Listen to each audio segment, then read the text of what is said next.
Well, hi everybody. How's it going? I sure bet you were expecting to see two humans on the other end of this desk. Well, so was I. However, sometimes when people can't make it and things are understandable and you don't really have a backup, stuffed animals work sufficiently well. I wish he could talk. Unfortunately, that's not really a thing. So, welcome to our third weekend of our Saga Discord Invitational Tournament. Just in case for our zero viewers, anybody's tuning in who doesn't know what's going on, I'll briefly explain. So this is a short tournament format that is both Smash Brothers and Overwatch that is pitting teams from various Discord servers against each other. Today, we've got Team Scarlet Devils versus Team Saga. It's kind of funny. I actually never really said their name completely full, just because it's really hard to fit into most of the graphics I designed. However, it's Team Scarlet Devils home weekend, so they're going to be facing two matches back-to-back against Overwatch players and Smash Brothers players from the opposing teams. We've got a pretty strong roster of Smash Brothers players on Team Scarlet Devils. They are, in my personal opinion, the number 2 team, compared against the much stronger Degenerates, who they played against last week, which was a really phenomenal play there. We saw a lot of stepping up from Steven Smith, from Nick Vodaretti, from James Creener. Some really great plays. Unfortunately, most of the VODs from last weekend are completely gone, so you can't really do anything if you didn't see them. Sorry. And today, we've got Team Scarlet Devils playing against Team Saga, who I think has had some changes to their roster today, making it a little bit interesting. We're not quite sure exactly what we're going to see today, as is just the theme of today. But as with every week previous, it's a crew battle elimination style format. Each team pits 6 players against each other. Once a player is eliminated, they are out of the round completely, and that slot for that team is gone. The objective of this match format, is to eliminate the opposing team's 6 slots, and your stock carry over from round to round, meaning the number of lives you have in each battle carry from round to round. Each player only gets 3, and when they run out of 3, they are eliminated from the game. All right, so we're just waiting for our teams to go ahead and join our lobby and throw some players in. As has been traditional with the last 2 weekends, what we've seen is each team has thrown in their, either their completely strongest players or their second strongest players in at the very beginning in an attempt to just quickly overwhelm the enemy team and just sweep as many of their roster as possible. Hold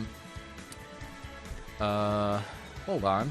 One of the players is telling me that they sent me a friend request. I am accepting. Perfect. Accepted. Become friends. Excellent. All right. Back to the lobby. All right. Well, yeah, definitely some roster changes here for sure. Really excited about it. Looks like the first person getting thrown into the round is going to be Walid from Team Saga. That's going to be pretty cool. So I assume that we're going to have Team Scarlet throw in a player any second now. First contestant into the ring, ready to battle. This is where I would ask. Oh, by the way, his name is Bishop. This is where I would ask Bishop about his thoughts and opinions about the upcoming match. Bishop, what are your thoughts and opinions? Bear that can't talk? Oh, nothing? Cool. Well, I have some opinions. I think that Walid is a really good Young Link player. Right now in the format we're playing, it's a random Battlefield or Omega match. I know that Walid prefers the random Omega. He doesn't like the Battlefield platforms. They kind of ruin his juggling playstyle of Young Link, playing with a boomerang and a bow and bomb and all the crazy stuff that I hate to play against. I figure we'll probably see some of that here. He does traditionally play Young Link. I'm not even sure he knows how to play other heroes, which is a real big salt, but, No, I'm just kidding. He's really great. All right. Any second now, we should see a contestant from Team Scarlet. Any possible moment now, you know, like any second. Any literal second. I'm just gonna update the roster real quick while we go. Just throw that bad boy on there. Perfect. Cool.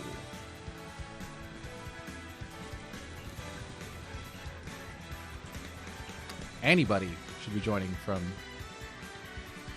Team Scarlet any second now, you know? The anticipation is just, it's real. It's real and it's there, and it's just like everyone's ready for it, you know? We're all super hyped. We're so ready for it. If any second now, Team Scarlet would just throw in a player. Of course, the team captain likes to, you know, just have a good time and troll me in Twitch chat, which is just the best possible thing. I ate some pizza last night, and I had like the worst heartburn, and it was honestly terrible. I used to eat pizza whenever I wanted it. Okay, looks like we got a contestant, Team Kacie from Team Saga. Nope, Scarlet. Has decided to join the ring finally, so we should have an actual match starting here in a second. Just there we go. Cool. All right. Well. I personally think this is going to be kind of a one-sided match, but you know, you never know. Kacie might stand a good chance against Walid. Historically, in the past and in tournaments we've had before, she has not actually stood that much of a chance, but you know, anything is possible. All right, so we see Walid starting off with some light juggling, trying to get Kacie at a distance. Yep, there it is. Kacie's strategy is probably going to be just to get in close, do a Thunderbolt, and really try to knock him out. But it looks like things aren't going so great for Team Scarlet so far. Kacie's just having a rough time getting the damage in there. And Walid is not. Yup, and that's the first stock, Team Saga. Kacie coming back in. Not hopefully too rattled by that early stock. Ready to bring in a fight and make this a challenging match. But unfortunately, Walid's juggling skills have proven to be superior so far. Ooh. Kacie's got her final smash, though. Oh, and she actually misses it. Of course. You hate to see it. But that's what happens whenever stupid tournament organizers decide to put on, you know, final smash meter on a tournament. Who would do that? That's really stupid. Kacie's at a pretty dangerous percentage right now. Walid can finish her off with a really easy smash if he can just get in there and deal the damage, but looks like he's having trouble connecting. And Kacie's... Nope. There he connects. All right. Well, with a real possibility of a 3-stock, Kacie's going to do whatever she can to get this single stock off of Walid. He's definitely got the percentage to be knocked out really easily. At 128, he can... Ooh, wow. That's some... well, you know, that Thunder Jolt, it's effective in situations like this, as we've determined. Really good for zoning your opponents off the stage. Kacie not coming away empty-handed, taking a stock off of Team Saga. That's a pretty big move. If she can take a second stock off, that would help her team immensely. Not holding out a lot of hope that she's going to actually be able to eliminate Walid. I mean, again, anything's possible, but... oh, wow. Okay, wow. Well, unfortunately not the percentage on Young Link that she needed in order to actually be able to eliminate him. And that's Walid missing his final smash. Which makes sense because people probably haven't really practiced their final smashes too much. And some of them are harder to land than others. But percentage is climbing for both of our contestants here. It looks to be pretty even. Any one of these players could get in there and deal a smash and eliminate the other stock. And it looks like it's going to Team Walid. All right, well, that's a pretty definitive win for Team Walid. Good job. We're just going to go ahead and eliminate Kacie from the scoreboard. Any second that decides to reload would just be great. Any second. There we go. Taking a first win for Team Saga. Walid did, however, lose a stock in that last match, which could be a pretty big deal. Because that makes it harder for him to survive in the next match for whoever Scarlet decides to throw in.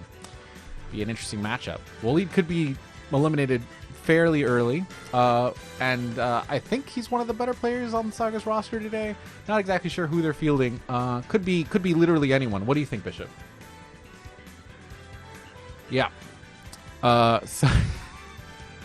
So it's gonna be anybody's game. Literally, I have no idea who it could be. Could be literally anyone, any single person. Wow, it's really hard to come up with a lot of things to say when you're by yourself up here. We're trying though, fam. We're trying real hard today. You know, just real hard. All right.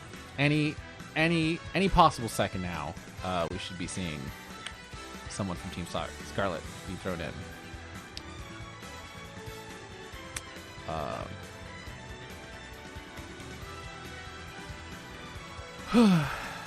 I mean, you never know. I gotta say something. All right. Did you know that Friends is a TV show I have never watched start to finish? That's probably not surprising to many of you, unless your name is Matt Prideaux. And even in which case, you still wouldn't be surprised because you just have eternal disappointment for me because I don't watch the TV shows you want me to watch. That's a really boring fact. All right, let's try again. Did you know we're on like week 10 of our fun little quarantine? Hello to the future when hopefully the quarantine is over and people can go back outside and do stuff again, and I don't have to sit here next to a stuffed bear casting a tournament.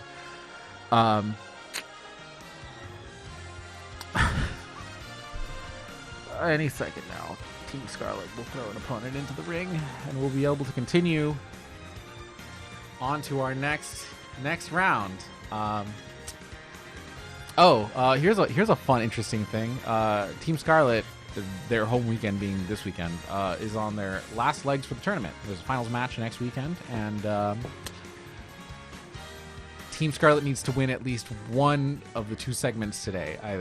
Actually, they need to win both of them, both Overwatch and Smash Brothers, or they're eliminated from the tournament. So they got to try hard, and that's a big deal. So the stress is there for Team Scarlet Devils trying everything they can to take out a win. But the issue here is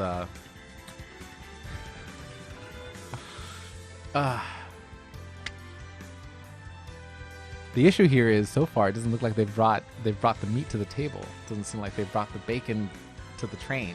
It doesn't seem like they've brought the analogy to the stream commentary. Boys? Girls? Oh, here's another fun fact. Team Scarlet is the only team which has female members. Both Team Saga and Team Degenerates have no female members, which is pretty unfortunate. However, gotta say, Team Scarlet, not a pushover team. In fact, they're pretty likely to actually probably win both of the matches today.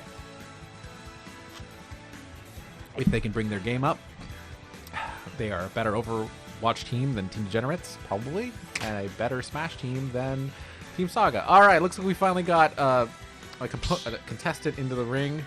Looks like we got Gered Wallace. Oop. 20 second out. Let's start. There we go. All right.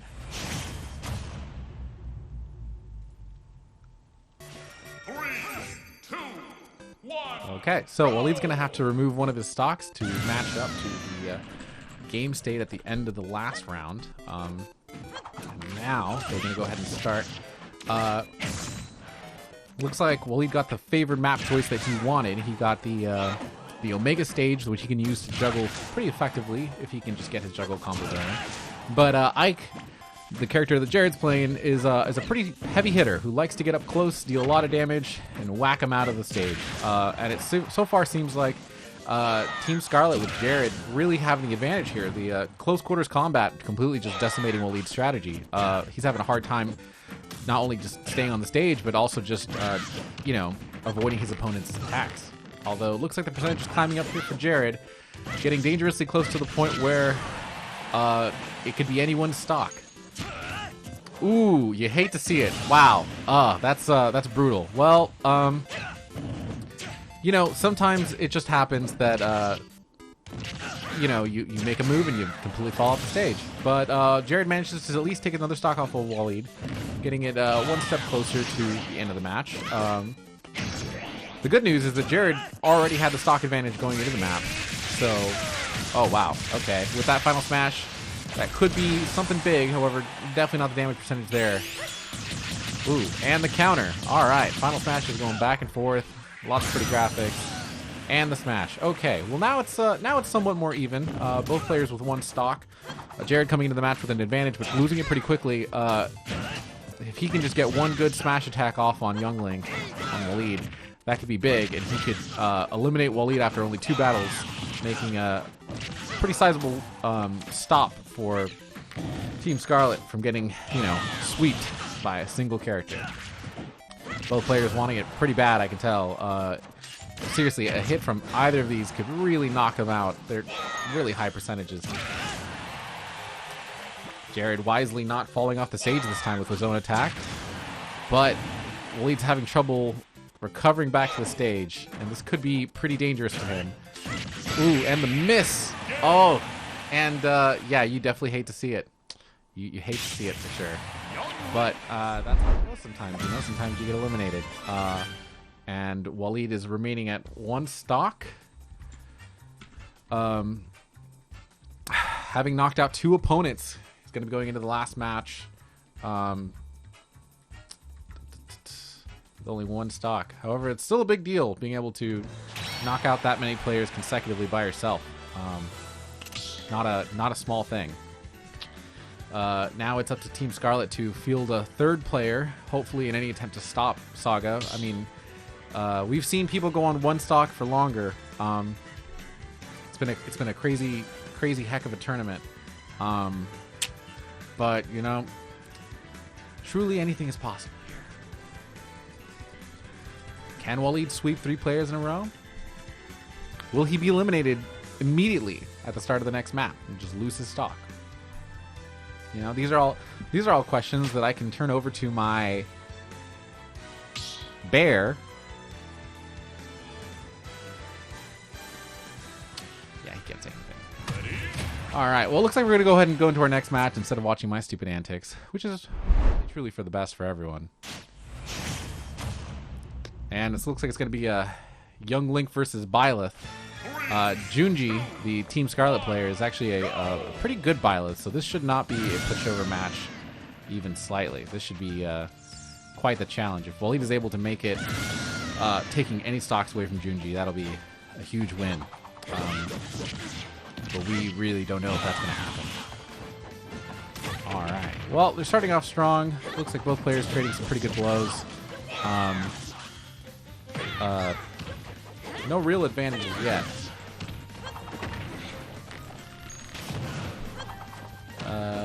Yep, still.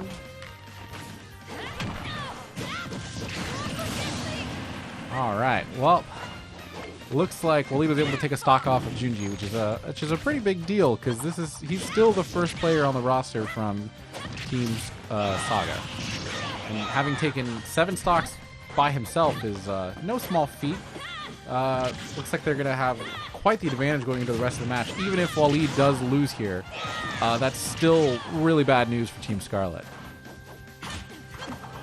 Junji able to recover to the stage, but oh no, you hate to see that. That's a wasted stock. Junji still lost 1 though, so that's not what the players would call nothing. It's not nothing at all. Ah, yes, the throw, the mind games, the losing a stock to nothing. Well, I mean, it happens sometimes, you know? Sometimes you stare down at your controller and you think to yourself, am I playing a video game right now? Do I understand how video games work? You know, do I know how to press buttons properly? These are all difficult things that people have to think about when they're, you know, when they're playing video games. And, you know, I've been there. I've had a lot of problems, you know, controller, how work, you know, so it's just, You just fall off the stage sometimes, and that's how you lose stocks in Smash Brothers. But at the very least, Team Scarlet, Team Scarlet gets to the point where they finally stop the first person on Saga's roster, making it a bit more even.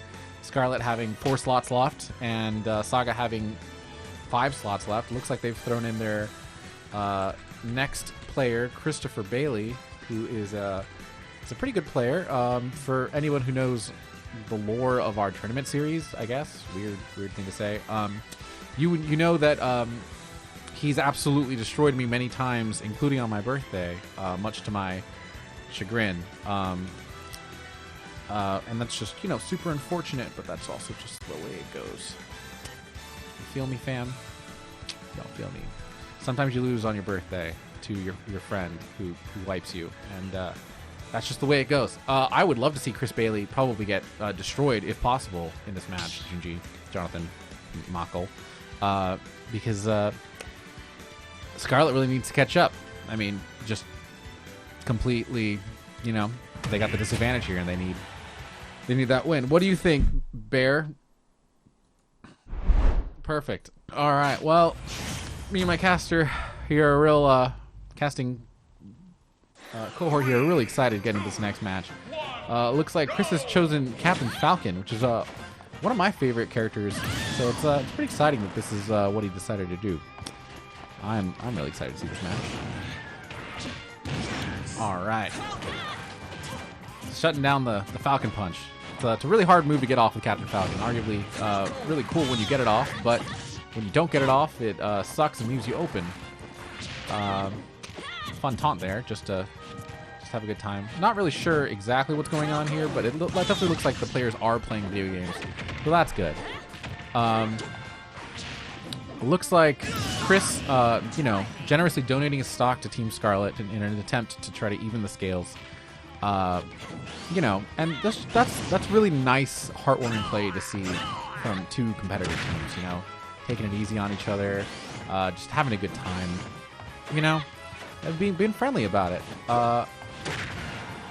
Looks like both players trying to land some hits. Junji is at a much higher percentage. An easy knock can get him off the stage. But it doesn't really look like Team Saga's got it. It looks like Junji's got much better control of the stage. And you hate to see it, but wow, I lost to Chris at one point in time. That's hard to swallow. You hate to see it, but it looks like Team Saga kind of losing their early advantage, getting kind of reverse swept by a really strong player on Team Scarlet. I know that Jonathon, Junji, has been practicing quite a bit and, really honing his Byleth play. So it's ooh, that's a definite knockout at that percentage. Yup, getting smashed by that Falcon. All right, 1-1. That's much more fair. However, the advantage is definitely still in Team Scarlet's side, with Junji having his final Smash meter almost completed. If he can just stay on the stage and build it up, that is almost a guaranteed win, especially with the percentage that Team Saga's Christopher is at. Christopher covering back onto the stage, creating some more blows, missing some hits, not connecting, but Violet's recovery just really good. Really great to get back on the stage there. All right, there we go. Team Scarlet has built up their final Smash meter. Looks like Violet has recovered to the stage. Junji just needs to get this one hit off, and yup, that is it for Team Saga on this map. Chris just, yeah, absolutely. And, you hate to see it. You hate to see it, but sometimes the better player wins, and that's just it sucks, but that's how video games work, or so I've been told.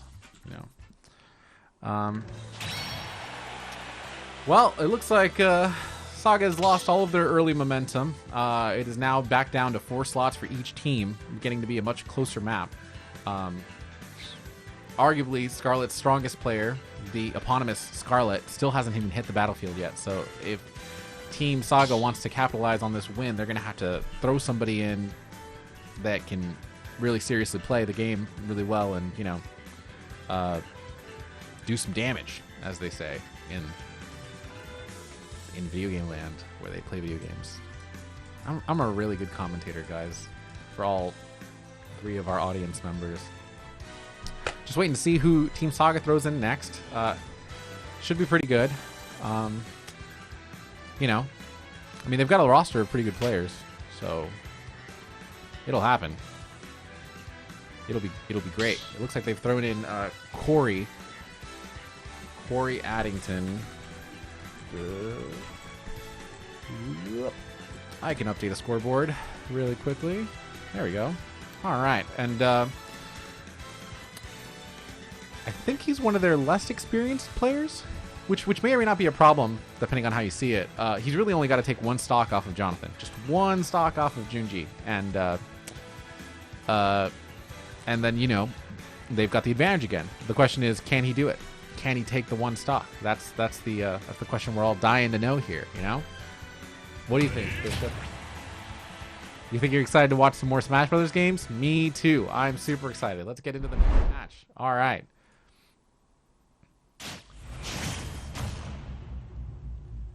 Ooh, Cory playing Joker. That's going to be pretty interesting.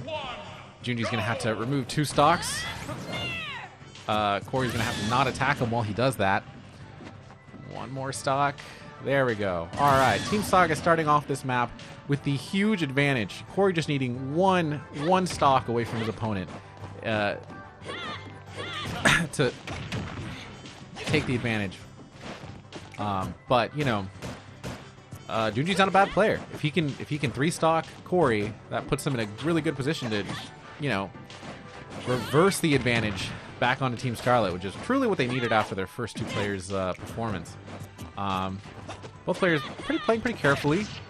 I know personally from having played some really good Joker players who taught me exactly how good he is, that he is one of the highest character potentials in Smash for being a great player.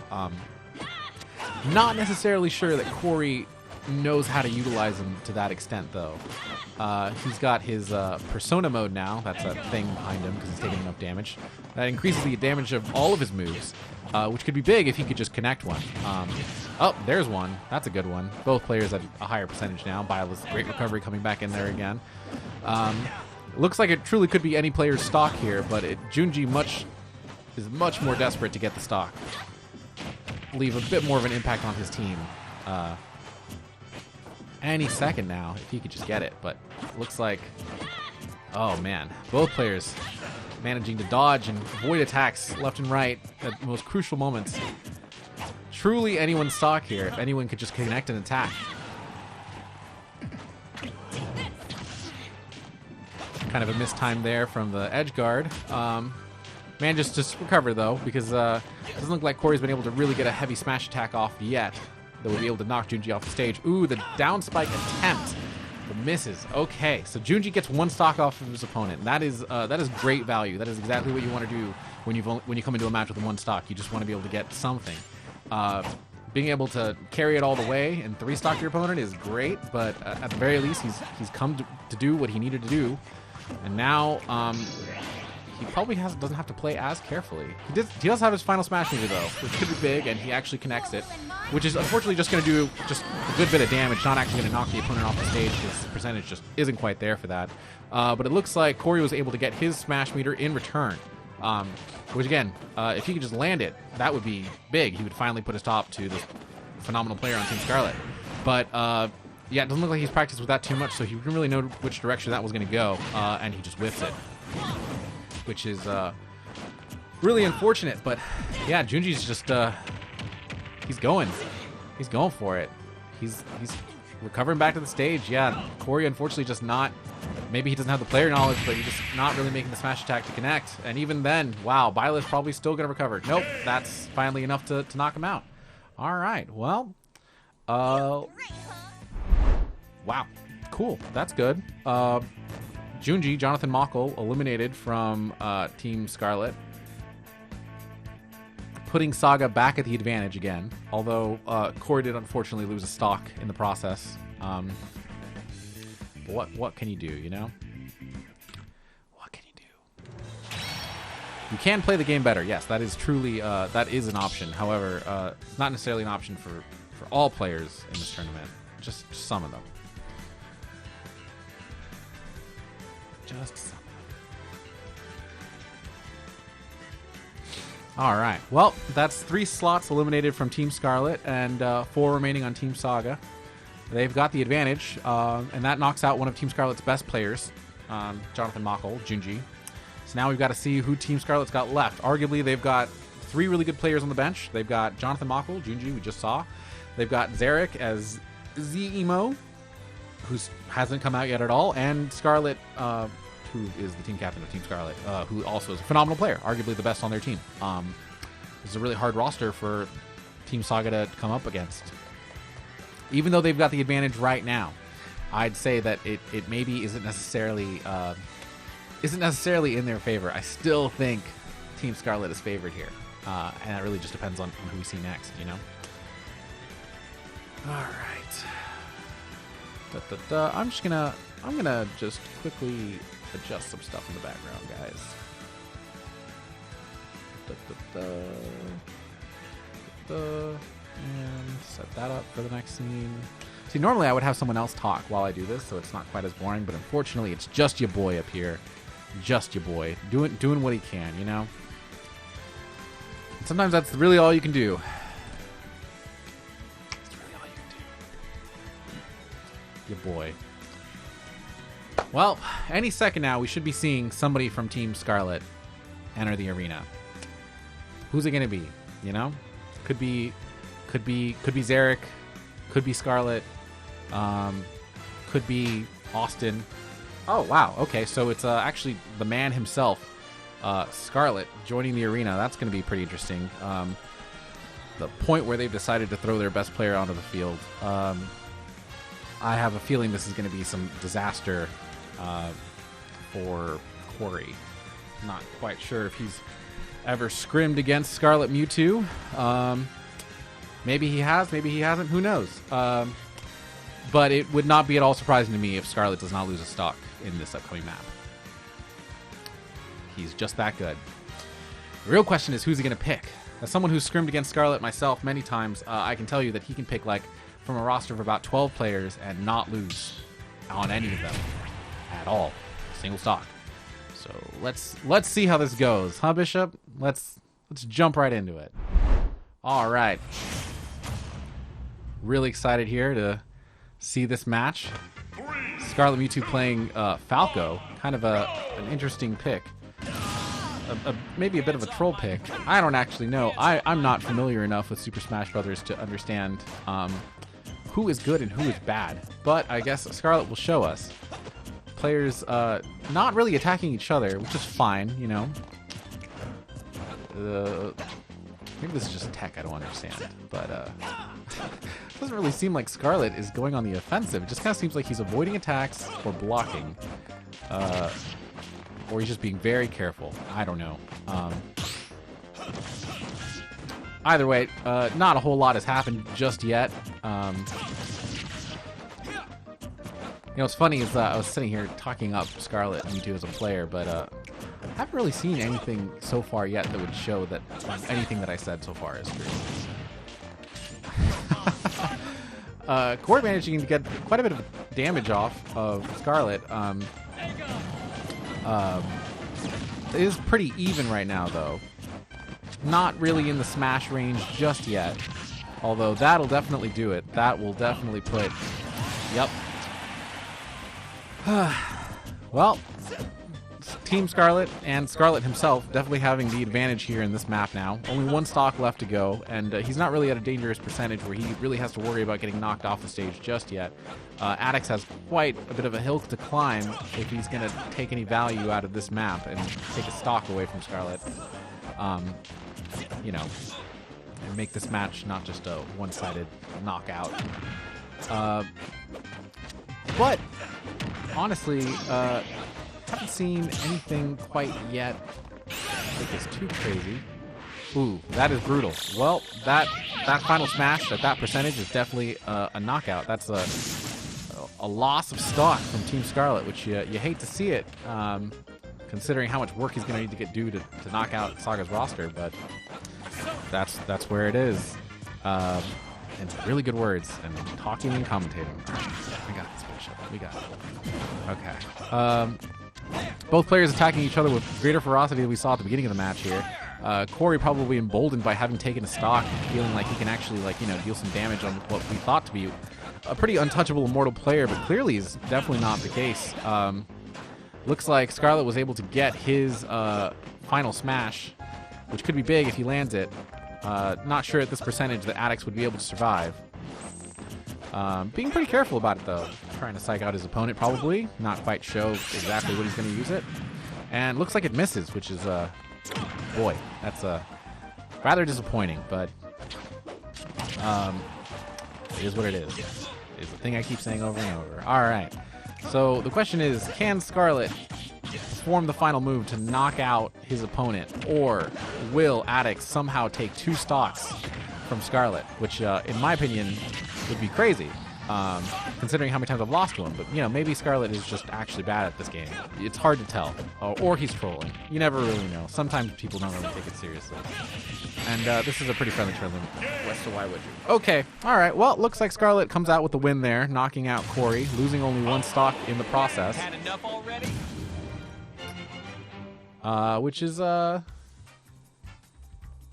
pretty good for his team. But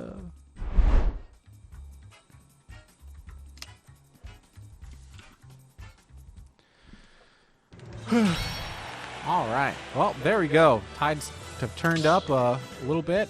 That puts Saga back at kind of even peels. Scarlet has only lost 1 stock there. So he's in a pretty good position. It just really depends on who Saga puts in next. Still pretty much anybody's game here. We really don't know who's going to come away from this the winner. But the one thing's for sure, Scarlet can't afford to lose this map or this round. Or he's basically eliminated from the tournament.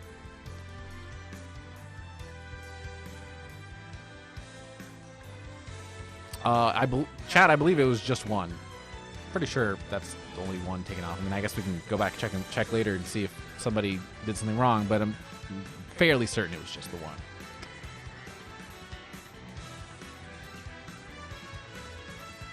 All right. Well, just waiting on another contestant to join the arena. Unfortunately, interestingly enough, I don't know that I've ever seen Scarlet play Falco. I'm not sure that was the strongest character he could have picked out of the arsenal that he has. I've definitely seen him perform much stronger on, like, Zelda, just for example. But he's going to have to stick his Falco for the rest of the map. Once he's locked in as a player, he's going to be basically locked in to that character until he's eliminated. So that's Falco for the rest of the 2 stocks he's got. And if a strong contestant comes out from Saga, we could see an upset. That would be the removal of 2 big players from Team Scarlet, leaving only Xeric left. If he is indeed even playing today.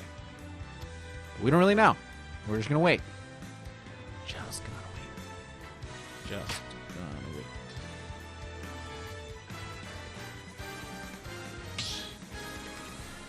All right, looks like we've got another player in the arena. I totally missed who it was. Nope, it's JT. Just kidding. I know who that is. All right, well, any second now. Let's just jump.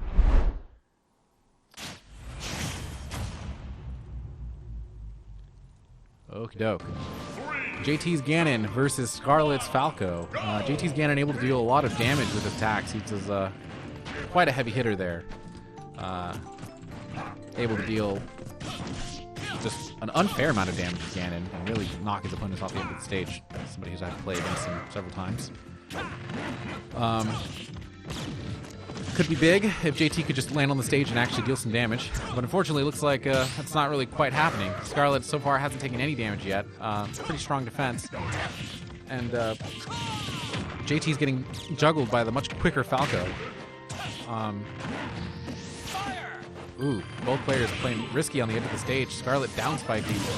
Wow, yeah, and that's the kind of play I'd expect to see from Scarlet. Taking a stock without losing a single percentage is pretty huge. Definitely putting the advantage in this particular matchup in Scarlet's favor. JT trying hard to land a single big hit, but not really quite hitting it. Scarlet's still at a measly 28% and building the percentage on his opponent fast. This could be another quick stock for Scarlet if JT's not able to get a good defensive hold. And it looks like he's still not quite there yet. Scarlet carefully building up the percentage he needs to knock him out with a good smash. And he's pretty much there now. If he can just get the good spike or a good smash, that is basically what he needs. And fortunately, JT missing his final smash there. Something that we've seen quite a lot from this Saga team. Just an inability to utilize their final smash.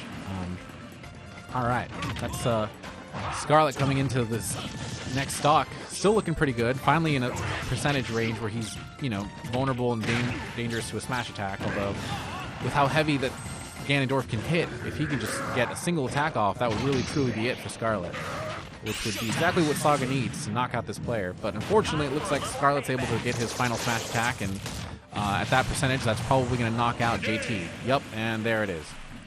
Hate to see it. But I say that a lot because it's a joke. Or maybe it isn't. Who knows anymore? Yep. Okay, well, that's another elimination on Saga's side, down to the last two players.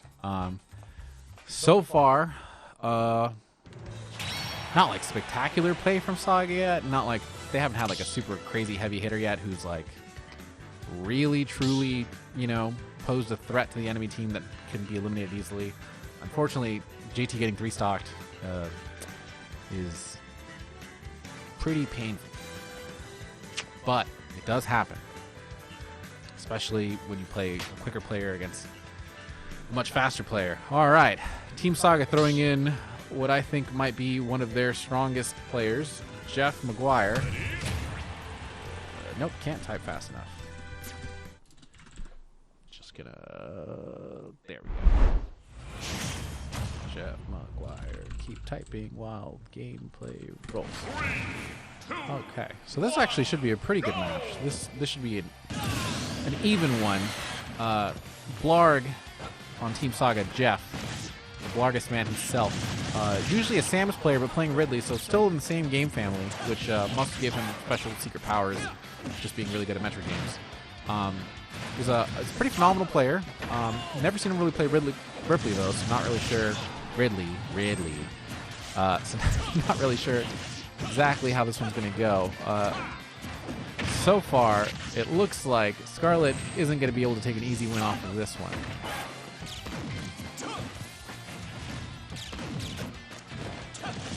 Jeff, as Blarg, is putting a good bit of resistance here.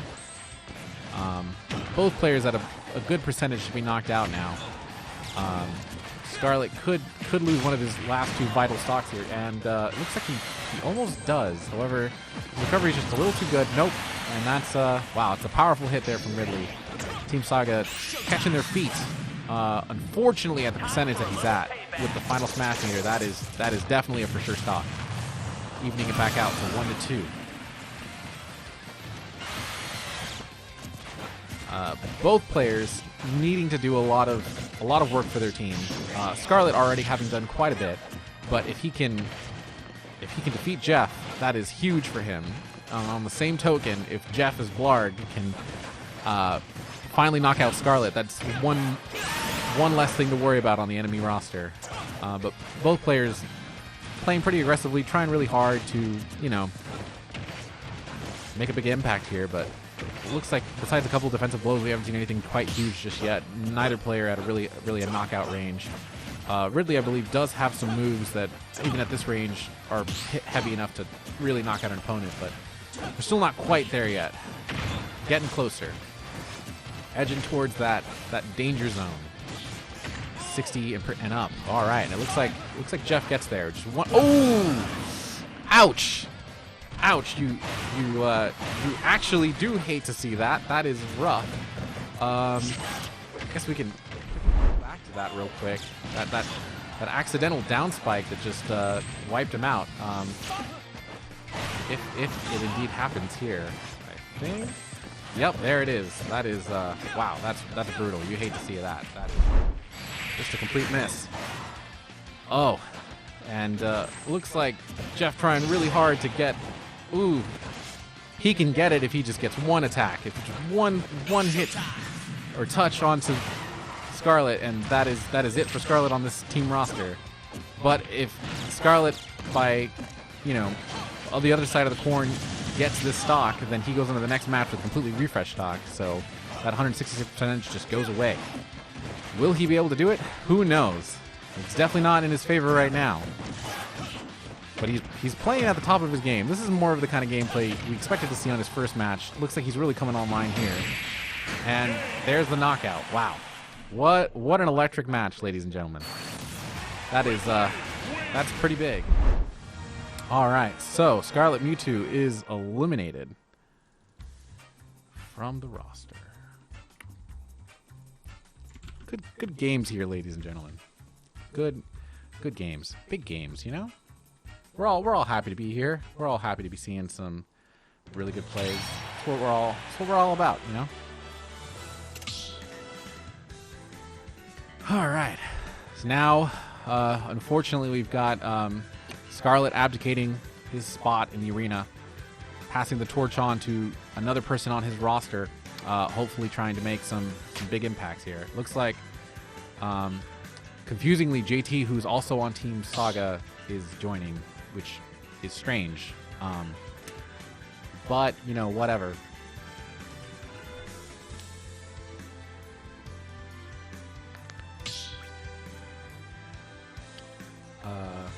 Still waiting for someone from Scarlet's roster to join in.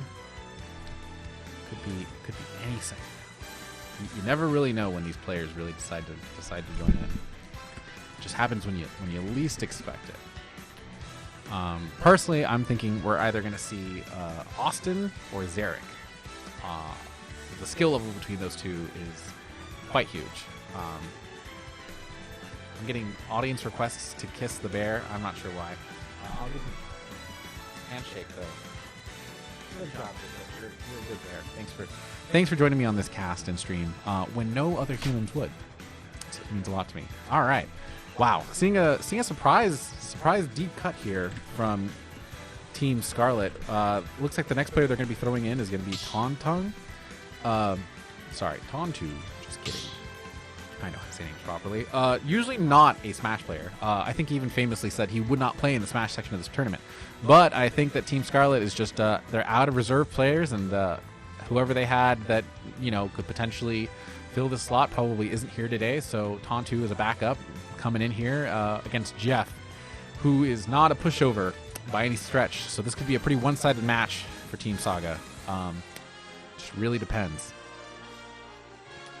Just waiting to see who Tontu will select here. Could be a big one. Could be. Never know. Any second now. All right. Well, looks like we're getting into the next match. We're down at the bottom of the roster on both teams. We've got Tontu from Team Scarlet versus Jeff Blard from Team Saga. Looks like he's playing Zelda, which might just be a cheeky kind of pick, because Zelda's Final Smash is arguably the best in the game. Ooh, ouch. Well, that's a clear. Oh yes, that is correct. We did not have the player from Team Saga remove him from stock the way he should have. So we are restarting the match, as everyone is shouting in Twitch chat. Yep. That's what you got to do. No cheaters allowed, you know? No cheating. Can't do that. Not in this house, anyway.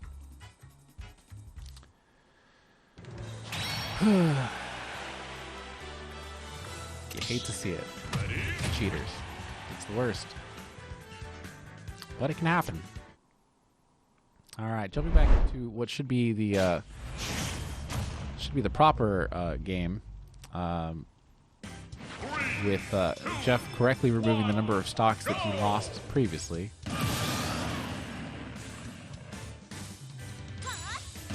Alright, down to his final stock.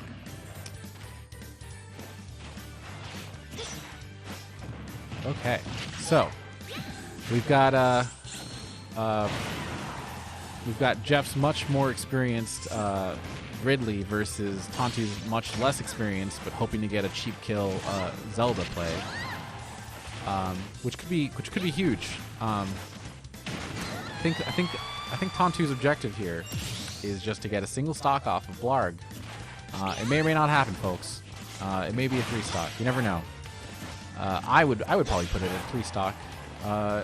Blarg, Jeff, is maybe the strongest player on Team Saga? Probably. He has won many of our tournaments before. He does have the record title Big Dog in our friend group, specifically for his Smash play. Whether or not he will take it is a question. Alright. And unfortunately there's just no escaping that final smash to Zelda. Which is frustrating, I'm sure, for many. I'm sure everybody in particular has much disdain for whichever stupid tournament organizer decided to put that into the map. Why would anyone do that? Bad, dumb. Dumb and bad. Alright. Well, that's what happens with Zelda's final smash. It was very, very broken. Alright. Well, with Saga's apparent best team player out of the match, you're going to have to wonder who they're going to throw in, and it looks like they're putting in Matthew Prideaux.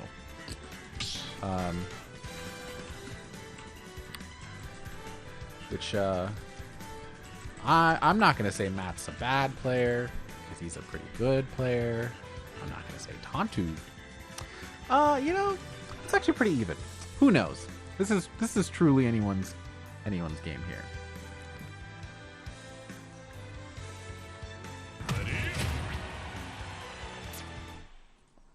Alright, looks like we're going to jump into the next one.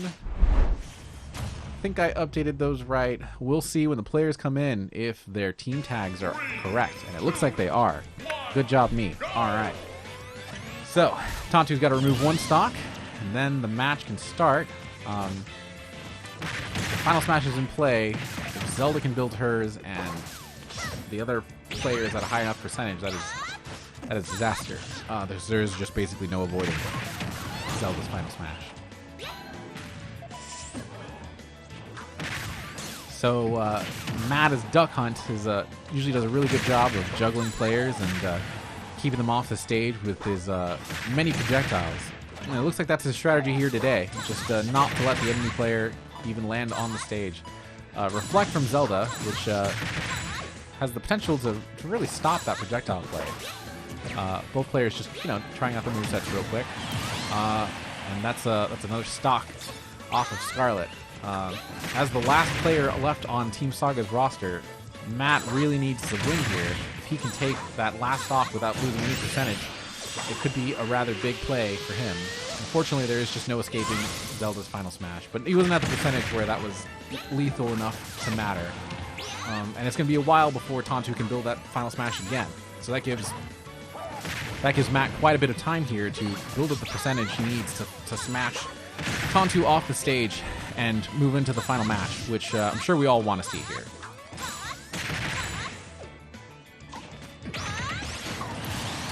But it looks like we may not quite see it. Losing that stock is vital when you're the last player left on your roster. Unfortunately, well, that happens sometimes. Final smashes don't necessarily go as intended, especially in tournaments where no one is really expecting them to be there. But wow, great, phenomenal. Okay, in a great turn of events, it looks like Matt was actually able to eliminate Tantu, which is great because it means we go to our final match. Let's see here. All right. So now we're down to the bottom of the rosters for both players. I wasn't actually necessarily sure we were going to get to this point, but it is pretty cool that we are.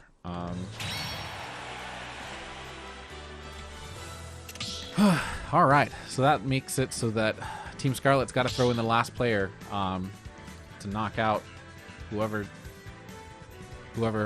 Team Saga's got, which is Matt. I can talk real good. All right. I'm pretty sure it's going to be Zarek Longoria. I'm pretty sure. I am like 99% sure that that's who they're going to throw in. Nope, they're going to be throwing in JT, another member of Team Saga's own team, which doesn't make any sense. Question mark. Are two Team Saga members really truly going to fight? Oh, you know what? Actually, I'm realizing that is a different JT. That is not a JT player. That is not a JT who is on Team Saga, but another one. Completely unrelated.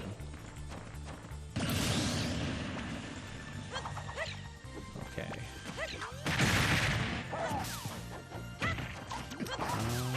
I'm going to switch to the right screen. Sorry, y'all. Okay, there we go. And then I'm going to update these properly. There we go. All right. Well, this has proven out to be a pretty phenomenal match so far. The got evened out pretty quickly somehow.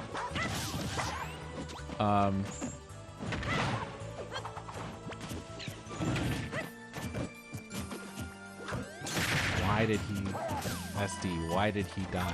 Turning off stream. Okay, seems to be some confusion in the chat about what's going on. To be honest with you, I'm not quite sure either.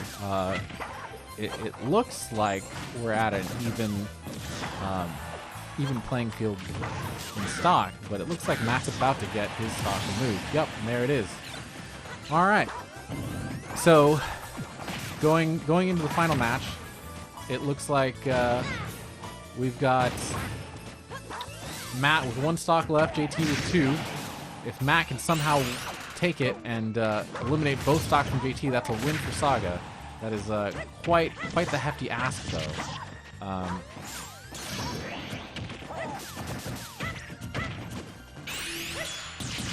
Ooh, yeah, and that's the connect on the final smash.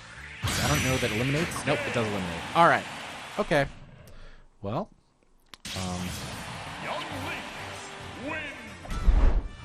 that's an elimination.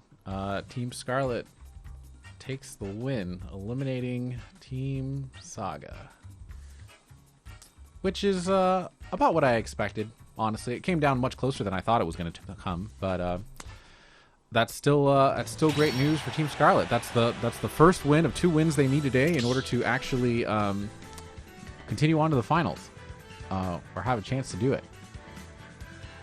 So, yep. All right. Well, we're going to go ahead and switch to just a quick be right back screen. We'll be back in about 3 minutes for some great Overwatch play. So we'll see you all real soon. Thanks for tuning in.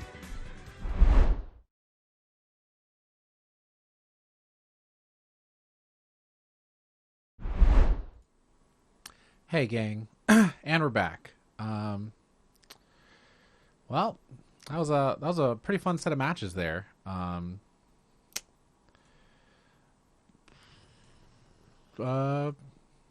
Scarlet's team doing exactly what they needed to do. Hold on. I got this right. We're just waiting on a couple players to join in. Let's see here. Gonna arrange the players a little bit.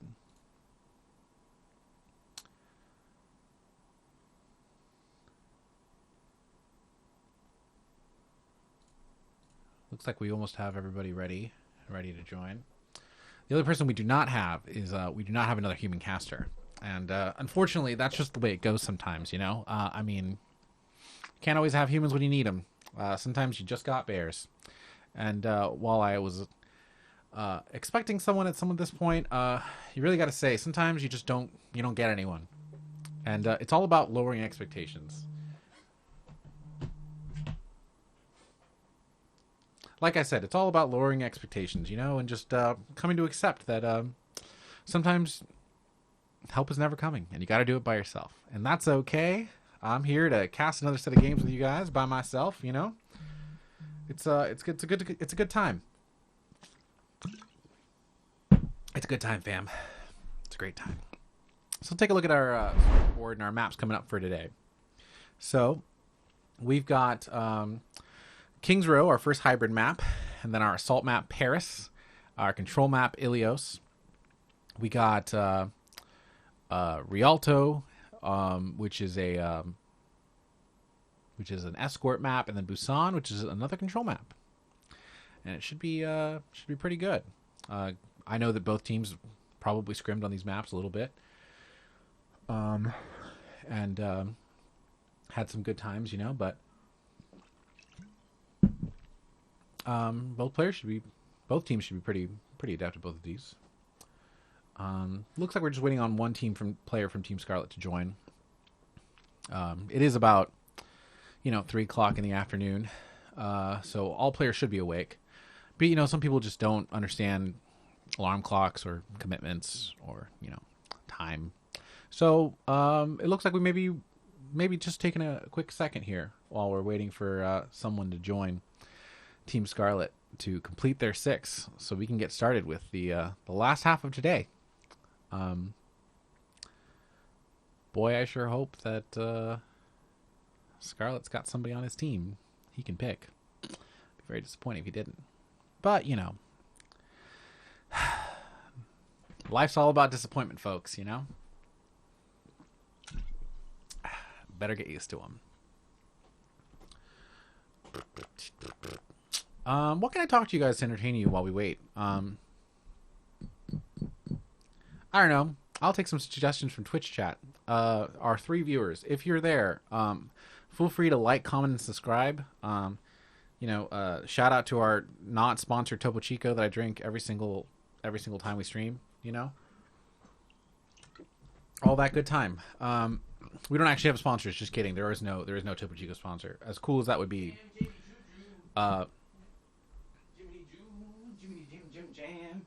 Hi, Walid. Oh, hey. So I assume Travis isn't coming back in town, right? Because I brought Chris to help me commentate. No, he's not. Are you okay with that? Chris? You just do cameras and stuff? You seem, fairly you were distracted with cameras last night. Sure. Yeah, I'd rather have someone to talk with. Also, I brought you Hey, guys. a mochi donut. I'm leaving, but we got 2 newscasters coming in, which is cool. I didn't think that was going to happen, but it did. Hooray. I'm out of here for just a few seconds. Thanks. Vietnamese coffee. Dude.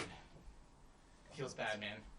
But I'm also curious to see what's going to happen with the 3-way tie.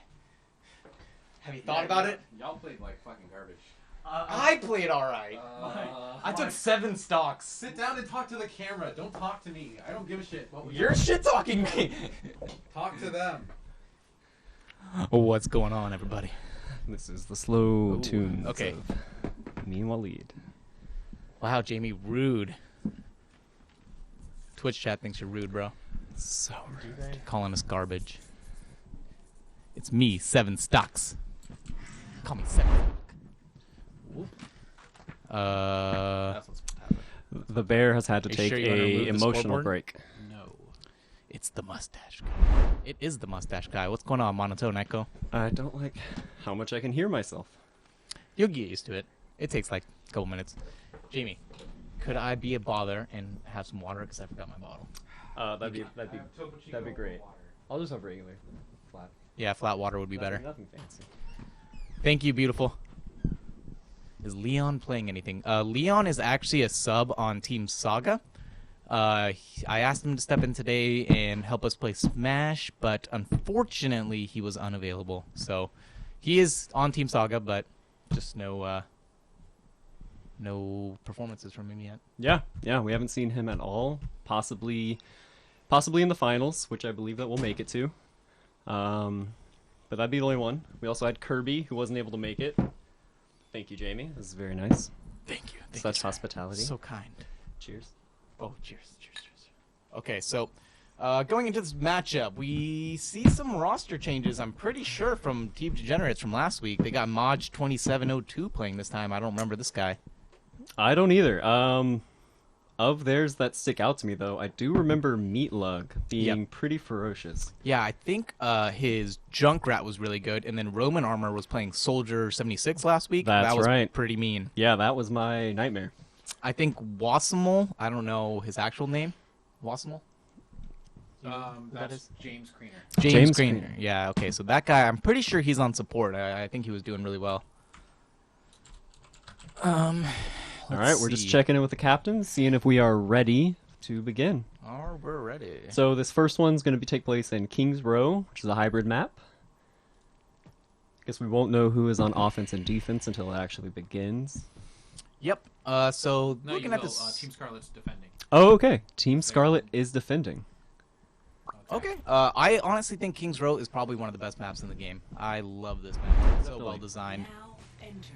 From an aesthetic perspective and a gameplay perspective, it is just, in my opinion, the crown jewel of Overwatch. Yeah, who doesn't like to brawl with giant gorillas in the dark alleys of London?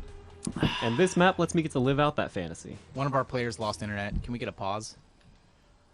Yep. Mr. Shumpton has left the game. Yeah, we're going to reset. No worries. We see y'all. We see you.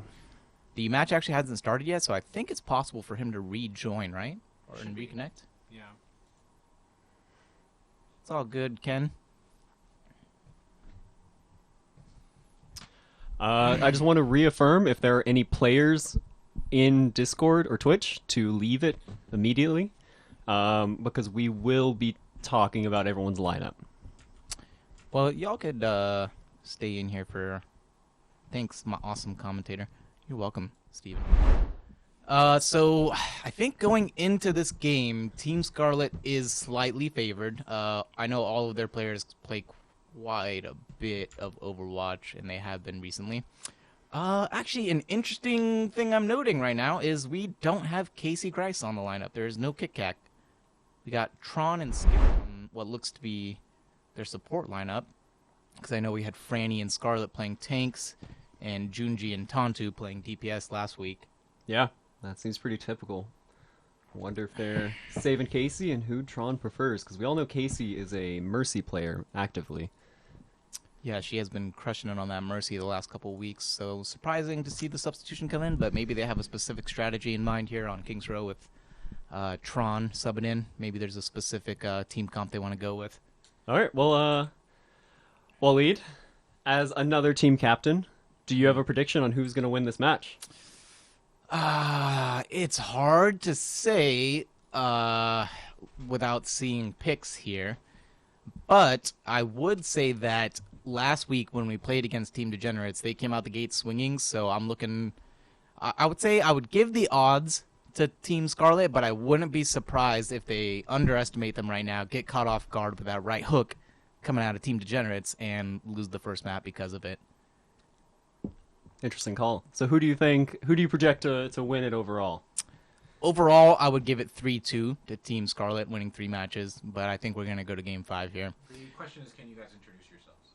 Can we introduce ourselves? Yes. So Okay, so I'm Walid. after you. I am the captain of Team Saga. You might see me in chat as Pack or Packy Epiphany. Yeah, I've been friends with Jamie for a long time, since Zynga.com existed, whenever that was a thing. How many years ago was that? Decades. Several. Jamie, is there any way we could see Half-dozen Twitch years. chat? Because right now we don't have that. Hold on. Thank you. And then this is my co-commentator. Yes, I am Chris Bailey. I am a sub player on the Saga team who was allowed to play with them. Their other option was just going 5, 6, and everything. But I'm lucky. I made it. I made the cut. I made the cut, coach. I'm proud of me. Yeah, Chris is known for his May in Overwatch. Okay, Jamie wants us to talk about the maps. We're being backseat commentating. Okay, so on map 1, King's Row, like I said, probably one of the most well-designed maps of the game. It's very even in both the attack and the defense. I think we could see a full hold from Scarlet's team if Junji pops off or if Tantu pop off. But, you know, I think the Streets phase is notoriously hard to hold. So I think if we see them cap the first point, we'll likely see them roll through Streets, and then going to the third point is where another hold is possible. I just think holding in Streets is unlikely. Yeah, I think it's really going to come down to the matchup between Junji's Widow and Roman Armor's Doomfist. If Junji is able to keep his space, then they should be able to hold Streets phase pretty well once Widow starts popping off. But if that Doomfist is able to maneuver around and sneak up behind and really just get those fists off, then I think there's a pretty good chance that they can clean through Streets phase. Yeah, I would agree with that. And then looking at map 2, a little bit ahead in the day, we got Paris, which, in my opinion, is on the opposite end of King's Row. It's not just by me, but a lot of people in the community is not a very well-liked map. Typically, a lot of teams hold that high ground because there's just one choke point for you to funnel through, and it's pretty easy for teams to play that defensive, you know, protect the bastion, turtle comp, where they just hole up on the high ground and then just try to wall off people coming in and just mow them down with the bastion. There are a few ways around it, which I think we will see today, depending on whether or not the teams have practiced those kinds of plays, but there are a few little tricks you can do. Yeah, we actually did a couple scrim matches with Scarlet's team yesterday, so we got to actually see them. Actually, we shouldn't talk. I don't know if any of the players are still in the... Yeah, I'm gonna Since really the match hope. hasn't started, we'll wait until at least the match starts. What I'll say is we scrimmed with them yesterday on a couple of these maps, and we walked away pretty pleasantly proud of a couple of the strategies they've come up with, and I think it's going to be a really interesting match to see how Paris and a couple of these other maps develop. It looks like we're getting a switch over to Hanamura. No, we're No? not. We were just resetting the match because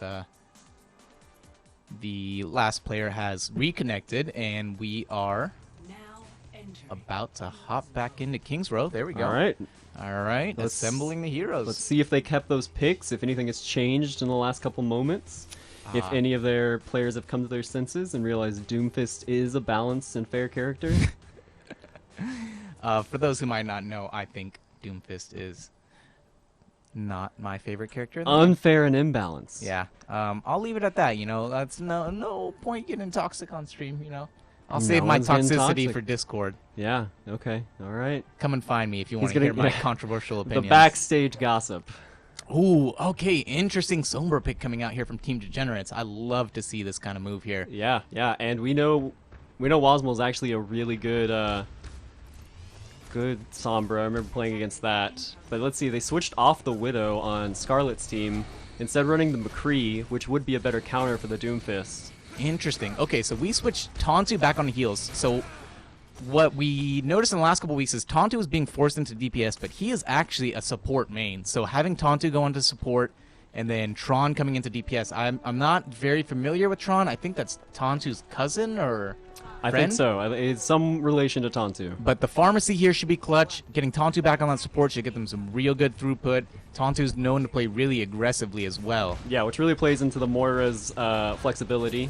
The double shields coming out here in the choke. The fire strike coming through. Okay, we got them holding a good solid line. They're giving some ground, though. Looks like they're trying to work Franny's shield down because they have two of their own to abuse. The hack coming on to Scarlet Mewtwo, so he's not able to get off the hook or the heal. All right, they're focusing that Pharah. Oh, Okay. The Pharah going really aggressive Pharah's going here. really deep and getting that hack Ooh. off. Needs to get out of there. Yep, Pharah getting hacked on the bus, but Looks like he's- Roman Armor's down. Qui-Gon, they've lost their Zen. Jamie, can we move this? Because it's like... oh, never mind. I can see the kill feed here. My bad. All right. So Scarlet Mewtwo getting that pick on their Sigma there. Waspmol, let's see. Is he getting any ult charge? Still at 25%. The most important thing about playing this Sombra is you have to get that EMP off. Okay, they're starting to make a little advancement here. Looks like they're going around the... There we go. Oh, That's the hook Zenyatta's coming in playing onto the safe. Sombra, and Scarlet Mewtwo getting a pick. Scarlet Mewtwo's Roadhog is, in my opinion, probably one of the best tank players that I know. Okay, Scarlet just got the Rhine down. That looks like it's shifting towards Scarlet's team. Scarlet Mewtwo getting pick after pick here, coming in clutch for his team. Okay, they lost Tron, but that's fine. Should be able to get back quickly. Oh, they're making the push. They're pushing with the ults. Junji's down, lost DPS. They're able to get Junji down. See what they can do here. Oh, the Looks Sigma like they're ult's giving coming some through, ground. catching Franny.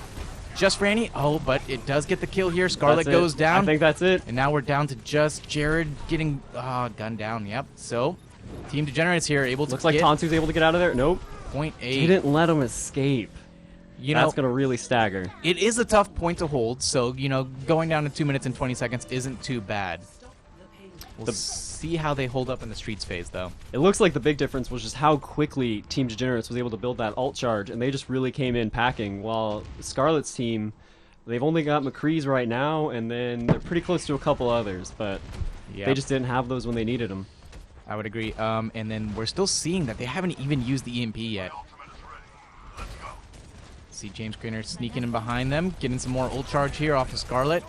Getting that Getting hack the off. hack off on Franny is Oh, huge. He might be able to no. get this pick That's here. pick. Franny goes down, and he has the EMP charged. High Ooh, noon. Junji with the high noon flank, but he doesn't get anybody. That looks like a clean sweep through Streets phase, unless Scarlet and Tantu can hold it off by themselves. Let's see, and they're still holding this EMP, so even if they are able to regroup here, they're going to be able to use it at that last choke point. Ooh, that rock just canceled that ult and that hog. We do have the Pharah ult charged, and Mercy ult is charged as well. They're making great time. They have over 3.5 minutes on the clock. They've got plenty of ults to work with. Yeah, they really need to bait out this EMP right now, which I think they're just going to use the EMP to force them off and not let them contest. Yeah, I think we're not going to see the EMP even on this point. I think it's going to make it around the corner, but let's see. Ooh, this is some great That's a big tracking by pick. Roman That's a Armor great here on pick. that Pharah. He has been phenomenal on the soldier this whole tournament. And there's that Ooh, Sigma ult again. Sigma ult, okay. They're all contesting. Coming in with the Justice. Tron might have saved it. Oh, Tron gets a double. There's There goes the Diva. EMP. The EMP comes They're giving through. it everything. They're giving it Every ult. everything. They still haven't got the point. We have an Earth Shatter here. There it Huge is. Shatter. Fatty Free Shatty. man. But we're just not able to get any clean kills off of it. We do get the Diva Mech going down. It's looking good. Lots of heals coming out through Madge. All right, Scarlet might be holding it. They are able to hold this choke. Incredible hold by Team Scarlet here. Perfectly pacing out their ultimates, not using everything at once for that long fight. Okay, so looking at Okay, the looks next like fight. that Scarlet or the Sombra behind. Going to get a hack off on a support, it looks like. So we do have a grab charge. They don't know who they're messing with, though. Tantu will not let that happen. Nope, not at all. Tantu coming in clutch. Like I said, Tantu is one of the most aggressive support players I know. If you give him the opportunity, he will take that kill. Cannot surprise him with your backside. Nope, not at all. So looking to the next fight, we have the grab charge. We have the Zenyatta ult to counter it. So we'll see how this goes. The only thing they really have to combo with the grab is maybe Tantu's Coalescence on the Moira there. The Pharah ult is still pretty far away, but Tron is charging quickly. Wow. Diva's coming in. Almost. Tron going Mecha. from 50% on that Pharah ult to almost 90. Okay, it looks like Cory's going in, or Junji's going in for the flank. Yep, Junji wrapping around for the high noon from behind. They don't see him at all. Here it comes. That looks big. Ooh. Oh, Still straight getting off. that one pick on their support is huge. As their dual support is Zenyatta, who is also down. Now Team Degenerates have no heals left. Tron is really holding the ground. Skipper getting that big res onto Franny there. That's huge. They are not. Oh, Team that's Degenerates it. is not going to be able to push Loswell's into down. this. Shumpton. All right, Diva's backing off. I was saying that this street phase is hard to hold, but, you know, Team Scarlet is coming through here, doing a great job here in this choke. This corner just really provides a lot of advantages, especially with their DPS watching that back line around behind their corner. Yep. Well, it looks like Meatlug's going in for the top. Meatlug going a little too early. He might lose his mech here. It's going to really depend on who comes out on top of this. Tron hitting rocket after rocket, laying siege to that Diva mech. Skipper and Tantu coming in for the clutch heals. All right. Okay, they got that Mercy ult. Yep. It looks like Yep. Oh, so they have 4 ults charged here on Team Scarlet versus the 4 ults on Team Degenerates. almost 5. They're going to get that visor This is here. going to be a big fight. This is going to decide whether or not they get this point. It's really going to depend if they can get that Transcendence out. Huge That hack- EMP coming through. Team That's Degenerates good needs start. to move. Oh, Oh, Tron my was not God. affected. He was not. He was It looks like hiding. a full trade-off. Oh, but that's it. Oh, Roman Just got armor that final coming through with the two. visor. Oh, but Roman Tron armor still goes down. sealed it. See if they can kill Qui-Gon Ken here. If he can One just hit. hold off until Oh, his forts Tron come in. popping off. Tron. Backing out. Backing Okay, out. Great That was call, smart great call. call. Yeah, getting the health back here. seeing if he can move back into contest while his team regroups. They haven't been pushing that entire team fight. Yeah, they haven't. Oh, Junji has been stalling them on the point with his Mei for 30 Oh my seconds. god, Junji's a god. Incredible play. That's exactly what you want to do as Mei. While your team is dead, you're popping the wall. You're buying time. You're popping the ice block. They couldn't make any progress. That basically just all those ults they spent were wasted. Man, you really got to give it to Junji and Tron at the end there. They really clutched it out for their team while they were 2v5. Also, it just looks bad for Team Degenerate. They couldn't get a single Mei off. They focused. They played too far ahead, played too aggressive. And they clean it up and hold in the streets phase. There it is. 1 point down. Whew, that was well done. Ah, man, what a game. I really was not expecting to see Team Scarlet hold right there. Multiple times where Team Degenerates had 3, 4, 5 ults charged, ready, pushing in that choke point, and they're just not able to push it through. And they did everything right on that last team fight. They came in hot with that Sombra EMP. They cleaned it up with the visor. They really survived a lot of ults, but... You know, the issue with that Sombra EMP is that he used it, but his team didn't move forward quick enough to capitalize on it until Roman Armor came in with that soldier visor. That's very true. And missing the Pharah proved to be a critical mistake. Yeah, that is one thing you got to hit on, where either with the soldier or with the EMP, but both of those ults eluded Junji, and Junji was able to come in and clean up there while, while Tron bought time with that Mei, you know? And what's really surprising too is that Tron, the Pharah ult, is notoriously suicidal, and so the fact that he was able to not only secure 2 kills but come away from that fight and continue it by taking 2 more kills was really impressive. I think it really speaks to Tron's complexity as a player. Yeah, I mean, you might have to give a little credit to his healers there. I didn't see who exactly was pocketing him. Skipper stayed on him. That's very Stayed on true. him. Yeah, Gered was really on top of him the whole time, and he stayed in for most of the fight. I think he died there at the very end. Yeah, seeing some good communication coming in between Pharah and that Mercy there. You really got to be on top of it and knowing when your Mercy is gonna, or when your Pharah is gonna pop that ult so you can be ready to heal them. Okay, looks like they got an Ashe now. Really just play into Oh, that hit scan. Ooh, that is a very deep Sombra. Yeah, barely made it out of there. Almost getting picked off, but Tron does get the pick on Roman Armor. That is huge. They really have no counter to this. They're really pulling that Risa. Yep. This is probably going to be point A going over to Taunton. Oh, got that pin. Did it secure it? Did not. The Sombra going down. Oh, there goes the And hog. there's the cleanup on point A. Get Qui-Gon the Ken stall. buying. Yep. Okay, Qui-Gon Ken buying a few seconds there. Tron is just so accurate with those rockets. So, I think Team Degenerates got in about 2 minutes 20 seconds, and we're seeing 3 minutes 10 seconds coming in here from Team Scarlet. Not too bad, but a little bit faster. We'll see how they hold up in these streets. Oh, it looks like they switched to a Reaper. Switched off Sombra. Yeah. Reaper and McCree coming in here from Team Degenerates. Looks like they're really trying to overpower that death ball that they've built up in Scarlet's team. They still got to do something about this Pharah. That's what's causing them problems. Yeah, dude. Pharah, Nira, she can land them all. You know, in this whole tournament, I feel like Pharahs have been coming in clutch left and right. I think within our skill level, a lot of players between silver and gold, there's not a lot of us who play hit scans. Very easy to punish. We got that shatter. Franny's Franny coming can around with a flank. Huge Oh my shatter. god! Huge shatter. Franny Gets with that the Reaper. blaze. And then immediately getting bubbled by her Zarya. Some great synergy between these tanks. It's gonna really come up. Oh, looks like they're pushing Roman armor. That was a good pick by Tron. And Junji's going in for the flank. We've got a lot of ults charged up here for Team Team Scarlet too. There's the Looks Bob like the coming Bob. in. Bob on the point. They're trying to end this now. They are not trying to give Here Team comes the Degenerates- whole hog. Yep. Not giving them room to regroup. And there's Tron with that ult again. That should be the cleanup there. The They meat did get left the res. standing. Oh, there's the whole hog. Oh, but countered by Franny's. Another shatter charged by Franny in that short time period. Insane. That match, that fight started with a shatter and ended with a shatter. Team Scarlet in dominant fashion taking what map is this? This is King's Row, my King's Row, son. King's Row. This is King's Row. Notoriously Walid's close personal favorite. Yes. Tell us about some of your other favorite facts about King's Row and its name. King's Row. It's named after the king who rode from Gibraltar to Ilios. These have been Walid facts. And please come for more top-notch commentary over here on Team Saga's Twitch channel. What is this? Saga Invitational. Yes. That's All the right, name of our good tournament. game coming out from Team Scarlet's. All right, let's see the 46%. cards. Let's see the cards. 46% healing from Tontu. He really is a support player. He can take lives, but he can also save lives. And I don't Yeah. think people realize that about Tontu. Third one. Into the third one. Turn me up.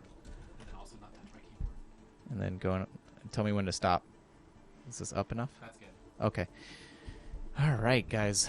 So going into map 2, Paris, I think we're going to see some interesting strategies here. I know Chris and I hinted at it yesterday, but we did play against Scarlet's team. I hinted at about today as well. Oh, yeah, sorry, today. Yeah, we played them, and it was good. Do you think we're safe to talk about a little bit of the strategies we might see? No, I know players tune in between the streams here. That's a good point. Or between the matches. to You know, maybe hear a it's little good bit. to leave the surprise for the viewers as well. Yeah. I think not Paris. Oh my God, why? We need a sub. We need a. Degenerates team needs the sub. Oh, wait. Someone had dropped out on Team Scarlet. Oh, they Kacie. switched in Kacie. Looks like they've dropped Gered. Skipper, Gered. Yep. So Gered subbing out for Kacie. So we're gonna go to a replay real quick. Replay real quick. So let's see All right. how Oh, this this match is- started. No, this is Franny with a flank through this little book room here. Yeah, Library. And huge shatter. And it just immediately charging. times perfectly with the end of that Moira, and then they come in with their own. Yep. And you see that McCree really, he was up there, and he could have gotten picks, but Tron jumped on him immediately and just ended it. Yep. And then you see as soon as the shatter comes through, Franny charges forward, gets bubbled by Scarlet, and then just keeps on swinging. Charges another shatter off of that play essentially. Yeah, the tough thing about a matchup against Pharah is the high ground wins, and there's nothing higher than the sky. So Pharah's in a really advantageous position if you can't shut her down. No, yeah. Apologize for anyone in Twitch. We're not trying to spoil anything. But yeah, some great plays coming out from both teams there. Roman armor, man. That soldier visor comboed with that EMP was another highlight of the match for me. All right, looks like we are entering game now. Welcome to Paris. All right, Paris. All right, so like I was discussing earlier, this is not people's favorite map in the game. Personally speaking, aesthetically, I love Paris. Initiate. Beautiful. Oh, beautiful. The music's soundtrack, great. yeah. It's awesome. It's just, I think most people have a problem with this choke point right here.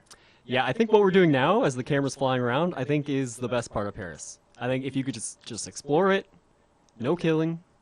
Nothing No higher surviving. than the sky. Chris, no joke. I love your commentary. Thank you, my friend Addix, in the chat. I'll give you your money afterwards. All right, so we're not seeing any. Okay, there we go. Hero picks coming in. All right, so Team Degenerates on attack here. We got Moira, Soldier, Pharah, Sigma, Winston, and Mercy. So the pharmacy coming through. We're likely to see that jump over that that little roof right there on the left side of the choke. Typically, you'll see that flank while the rest of the team pushes forward. You might even see Winston jump over that with them and create 2 points of entry where, you know, Team Scarlet is going to have to make a decision on what side they're defending from. Now, when we scrimmed against Team Scarlet, we usually opt for the Symmetra teleport on this stage, and we did that against Team Scarlet a couple of times, and I think at this point they've learned that that is a potential option. And I'm sure right now we're seeing a debate between whether they should set up top or back, but it looks like they went up top. Yeah, I don't think that they're expecting a teleporter play, as no one on Team Degenerates has rocked the Symmetra yet. But we are seeing some wall plays Now this here is- from Junji. This is how Mei can do it. It's really a do or die scenario, but if she can get that wall's wall, gonna come up and block the oh tanks yes, in. he He's- did the vertical too. That makes it so it's 5 pillars they have to break through rather than 1. Yep. Perfectly placed. But, you know, Sigma coming out on top in that 1v1. No one was there to back up Junji after he was looks like falling off the tank. They've lost their Mercy. That's not looking good, but They're they have the hammering far on down. Mercy, and it's just the tank standing right now. Scarlet trying to take a breather. They're falling back to the point. Franny swinging away. And seeing It looks like they've lost their Winston. Tontu getting that very close to an ult charge already. The Coalesce is going to come out immediately. They're going to need it as soon as they get it. There it is. And Okay. let's see. Oh, that's big. Franny That's killing huge. Sigma here. Okay, if they can just stop Meatlug. And Meatlug struggling He's going to back. track Tontu. And Got the hook. 3v5? 3v4 hold there coming in from Team Scarlet. That was clutch. It was as soon as they got that Winston down, as soon as Qui-Gon Jinn went away, they just lost that power, and they were all just very squishy from then on out. And, you know, Tonto using his abilities extremely effectively there, getting that ult charge quicker than anyone else, but, you know, I guess that's what Moira is known to do.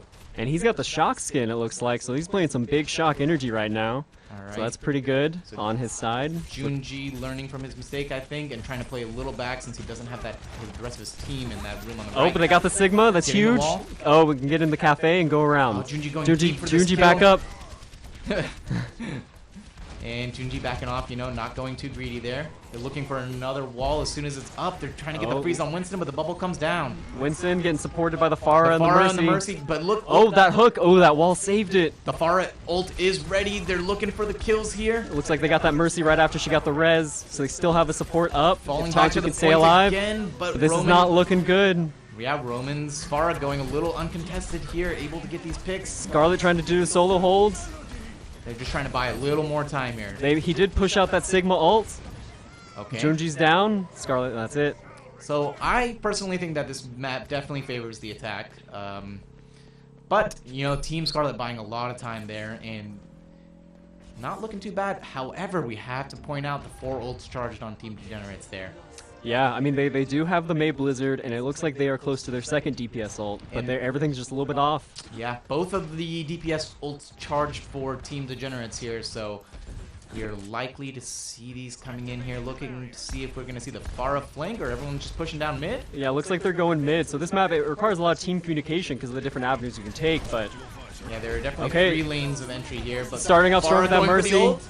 There it is. there it getting is, the that's Mercy. both the supports down, that Getting is the their May. Janae down. Ooh, and Pharah Oh, goes but down. Franny and Tron coming in. Tron buying. Looks like they're holding off. Tron really support. Ooh, yes, that visor was huge from Tron as well. It looks like they held. Both teams using ults effectively. However, it looks like Team Scarlet is going to be able to hold here. Not even a tick going over to Degenerates. Full hold, not what you would want to see after using 4 ults on one push. Definitely not.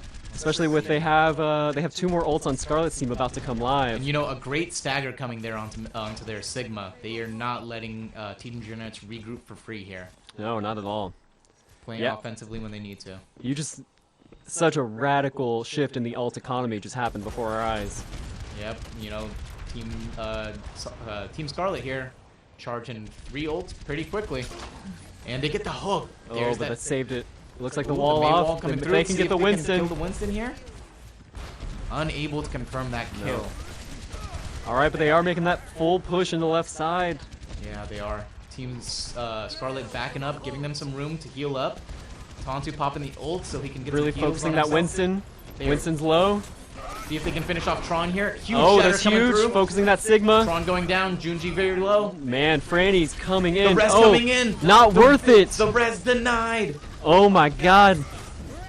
Oh, that far ult did not last. Once again, man, the synergy coming in between Franny and Scarlet, both of these tanks players coming in clutch when their team needs them. Now they did almost get a tick, but it just was not enough. Now the ult economy has kind of stabilized a little bit in Degenerate's favor, but Yep. I don't know at this point if that really makes a difference from what we've seen of their play. 5 ults charge is 5 ults charge. You can't sneeze at that. I can't sneeze at all. I'm about to say Gesundheit because we're going to see if that's going to pay off. Some commentary from Twitch chat. Team Degenerates DPS needs to be better at targeting supports. You know, I think I don't know. I feel like they've been picking off that Mercy pretty early, a lot of their engagements, but the problem is Tonto is able to stay alive. Now we'll see what's happening here. yeah, Kacie getting focused once again. Get that support. And here's all the ults being dumped. Let's really hope it pays off for Once them. again, they're trying to get that kill confirmed onto Tonto, but he is Tron. buying so much time. He goes down. They lost to both their supports. There Both are the 2 tanks supports cornered down. here. Now they're just not paying Tron any attention. There it is. Oh, He can Tron secure that trying kill. to kill Roman here. Nope. Oh, he gets Too him much so eyes in the low. sky. And this looks like it. Oh, he's still holding. Coming Looks in, like a tick Moira. coming in. Let's see. We got the Franny Moira and respawning. Junji coming in. Now May might be able to hold it. Tonto buying so much time with this coalescence. Man, Tonto can be so annoying on this Moira here.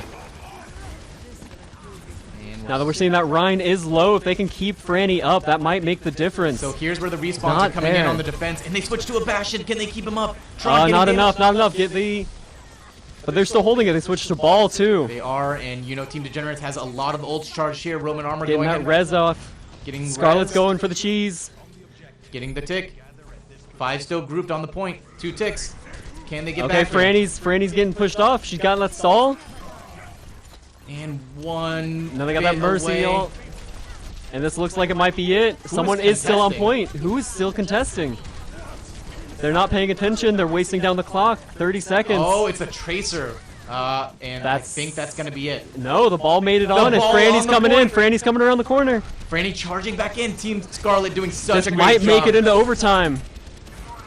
This defensive hold is insane. Buying so much time here. Trickling one by one. They know they can't make it, but that's it. 18 seconds. They bought themselves a lot of time there.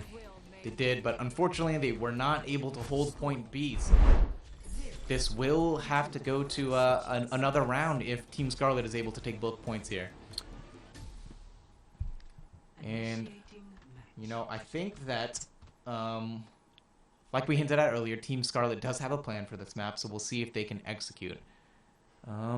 Is Yeah, there let's some see the switch. issue going on here? We just might have some technical difficulties, but no rush. Just getting the next match set up. Yeah, I think this match has been already. I mean, we've played both teams in Overwatch before, and last week Degenerates came out surprisingly swinging at the gate, like Walid said earlier, and it was very tight. But this is a good match. This is a very close match. Yeah, I am at the edge of my seat here. Ooh. Again, I'm excited to see. Okay, we got the pharmacy coming in through defense, and meat lug on that soldier.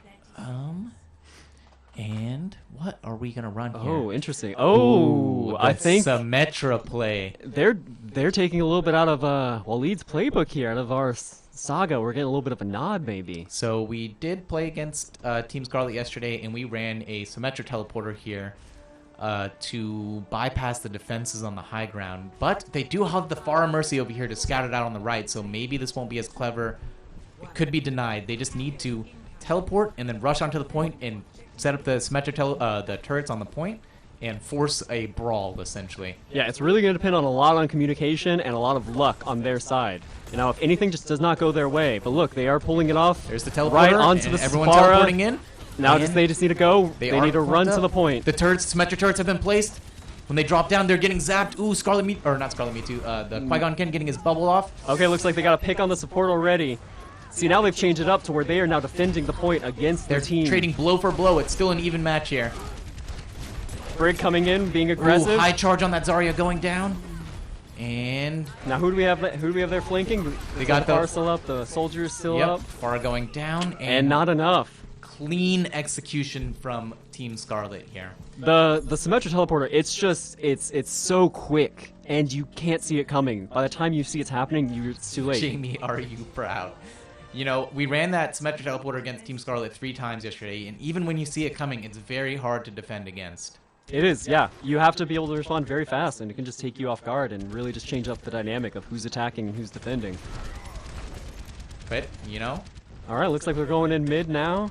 Kind of a repeat of last time. making the call to switch off the Symmetra, I think, is a pretty good decision here, though. Yes, 100%. Switching back onto that soldier, which carried them so hard last round. And to deal with the Pharah as well. It looks like they already got that pick, dealing with it immediately. There we go, but It's the been res dealt. coming off, the res coming off. But it- Pharah is back up, and she is focusing the soldier. Wow, and that was a revenge fight. Huge Wow. shatter coming in Shatter once into- again, but unable to clean it up. It was a great shatter, but their DPS had already gone down, I think, by that point. Yeah, I mean, they shattered, but then they still had that Pharah coming in with that Justice from Above, and it just Definitely put would them have in been jail. better to hold for the second push onto this point, as Okay. Team Scarlet unfortunately do not get a tick. And now we're seeing Sombra coming out here for the back, probably hoping to get a pick, maybe a really fortunate hack off. Yeah, so Sombra will really test the team's coordination. You really need to all be on the same page when this EMP comes through. Let's see if Team Scarlet can utilize it to its fullest. Now, we knew... Getting the hack onto the Mercy here is huge. Can they focus her down? Looks like Tonto came in with the rally, but they've already lost their Mercy. And Team Scarlet losing their Mercy. Team Both Scarlet- supports are yeah, down. Both supports are down. This is huge for Team Degenerates here. I don't think that Team Scarlet should use any more ults here. No, They it looks should like they're having to run regroup. off, Yeah, back they're off. backing off. Were they able to hold the EMP? No, they used the EMP too. They did use the I would EMP. consider switching off the Sombra here, as the EMP takes a good while to charge, but, you know, Junji holding it out. Yeah, we'll see. We'll see what they try to do. We know that Junji really tries to get those players that straggle off, really tries to focus those supports. So if he can get a pick early on before a team fight, that could change everything. But Yeah, when talking to him yesterday about his Sombra playstyle, he does like to find those healers that are in the back by themselves and just get that pick for his team. now it looks like they're going in the right side, Team Scarlet. See if they can get that Tron surprise getting push. His visor charged here. Let's see if This we is can... big. This could be big. And now watch Tire out for that coming in. tire. They've lost Franny already. This might Tron be a reload. wash. Oh, it walks right into the tire. It looks like Meatloaf was trying to go for that Unfortunate. flank and just ran right into Tron. Yeah, Team Scarlet is going to have to regroup once again here. But luckily for them, they are able to hold some ults. And, you know, they did use the tire, which is a great defensive tool. But, you know, Qui-Gon Jenn's got that shatter charge that could definitely turn a fight in an instant. Alright, as the teams regroup, no changes coming through on their picks. Both of them seem pretty happy. They've got to switch over to Diva, which is interesting. Yeah, Scarlet moving over to the Diva. You rarely see him play this, but, you know, if you can place those bombs effectively and combo them with the EMP, it can be devastating. Yeah, it's very true. It looks like we're getting an early pick Ooh, on Walls. can we get a huge shatter here? Looks like it may have gotten... Nope. Ooh, the shatter Missed. whiff. Same with the charge, but it does not matter. Their team is supporting them. And Franny drops the shield. The counter shatter. A second before the shatter comes It through. looks like Qui-Gon Kid might be helping that hold. Getting that push. That's one tick. The rest coming through on their Sombra. Can Sombra get the ult charged here? Getting a hack off on their Junkrat. And looks like the same Melted. trickle fight coming in from Team Degenerates, but the Pharaoh Oh, raining down justice on their team. getting their mercy. Getting beat down and thrown Team up. Scarlet losing their soldier. Team Scarlet This is huge. This is huge. Getting that self-destruct off. Might get the Pharah. And unfortunately, they are not able to close out that final tick. Junji holding on to They that might EMP. still. They got Waswell down. It's Looks pretty like much- Winston's low. Oh man, nope. Yeah, the respawns are so good here. Coming in with that Transcendence at the perfect time. If they can get that Moira, Team Scarlet going all in on this fight. they need it. They're pushing. This is the final one. They've invested so much. Getting really pick securing after those pick kills. here, but unable to get this last bit of tick on the objective. Let's see if they can get that Mercy. That thing that might change the fight. They do see the ult charge there on that Mercy. Got an EMP ready though at any moment. There's the ult coming through, and Junkrat with the ult charged as well. See if you can get the tire. Got that Franny. Yep. Now we might see an EMP, or are they going to back off? I Looks think like they're they're gonna backing back off. But you know, the thing is, Meatluck here can just use this tire to pick them off as they're regrouping. Road Rage at its finest. Just really cease them before they happen. But Team Scarlet heavy committed to that fight.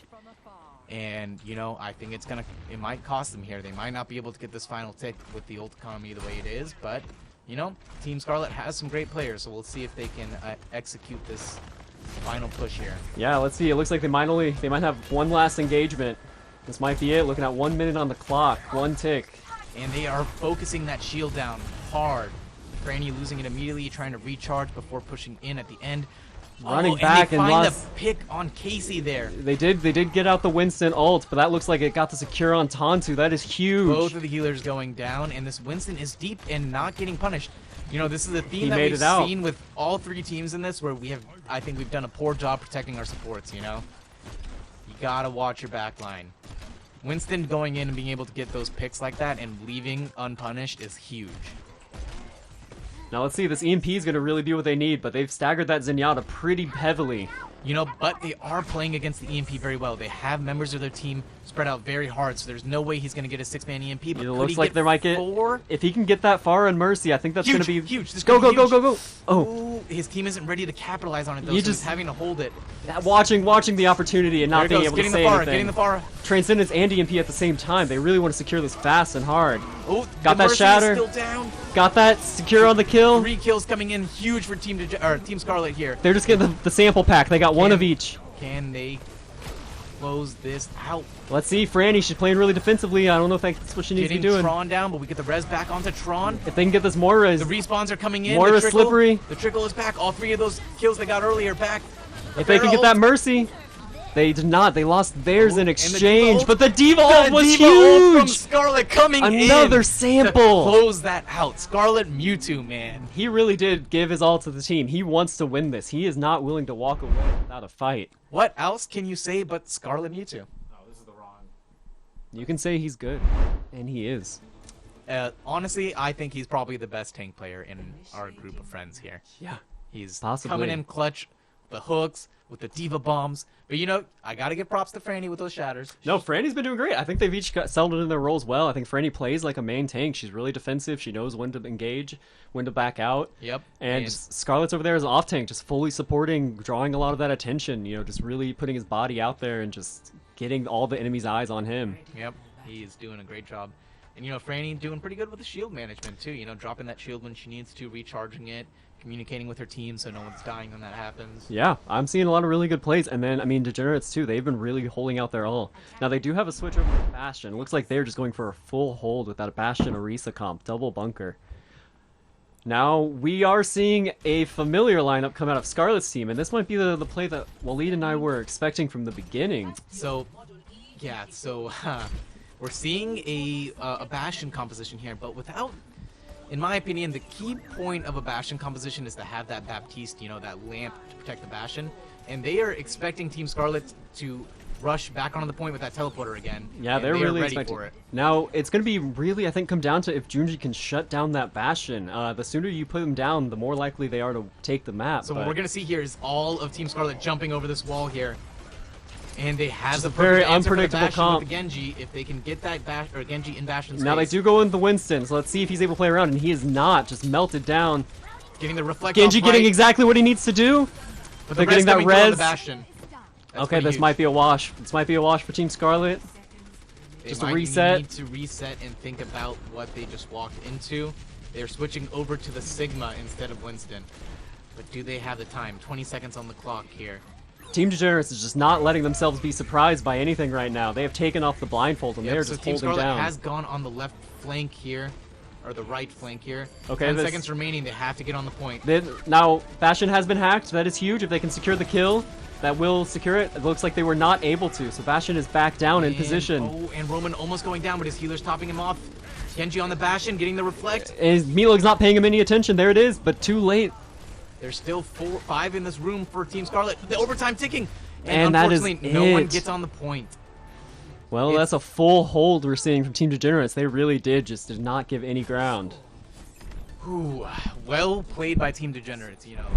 Anticipating the Symmetra play, but getting caught off guard with the Bastion, the Genji and the Pharah jump over the wall and still holding. Yeah, there's not many great defenses against running straight forward into a Bastion comp. And again, with Paris, there's just not a lot of cover you can seek to get to the point. It is a wide open map.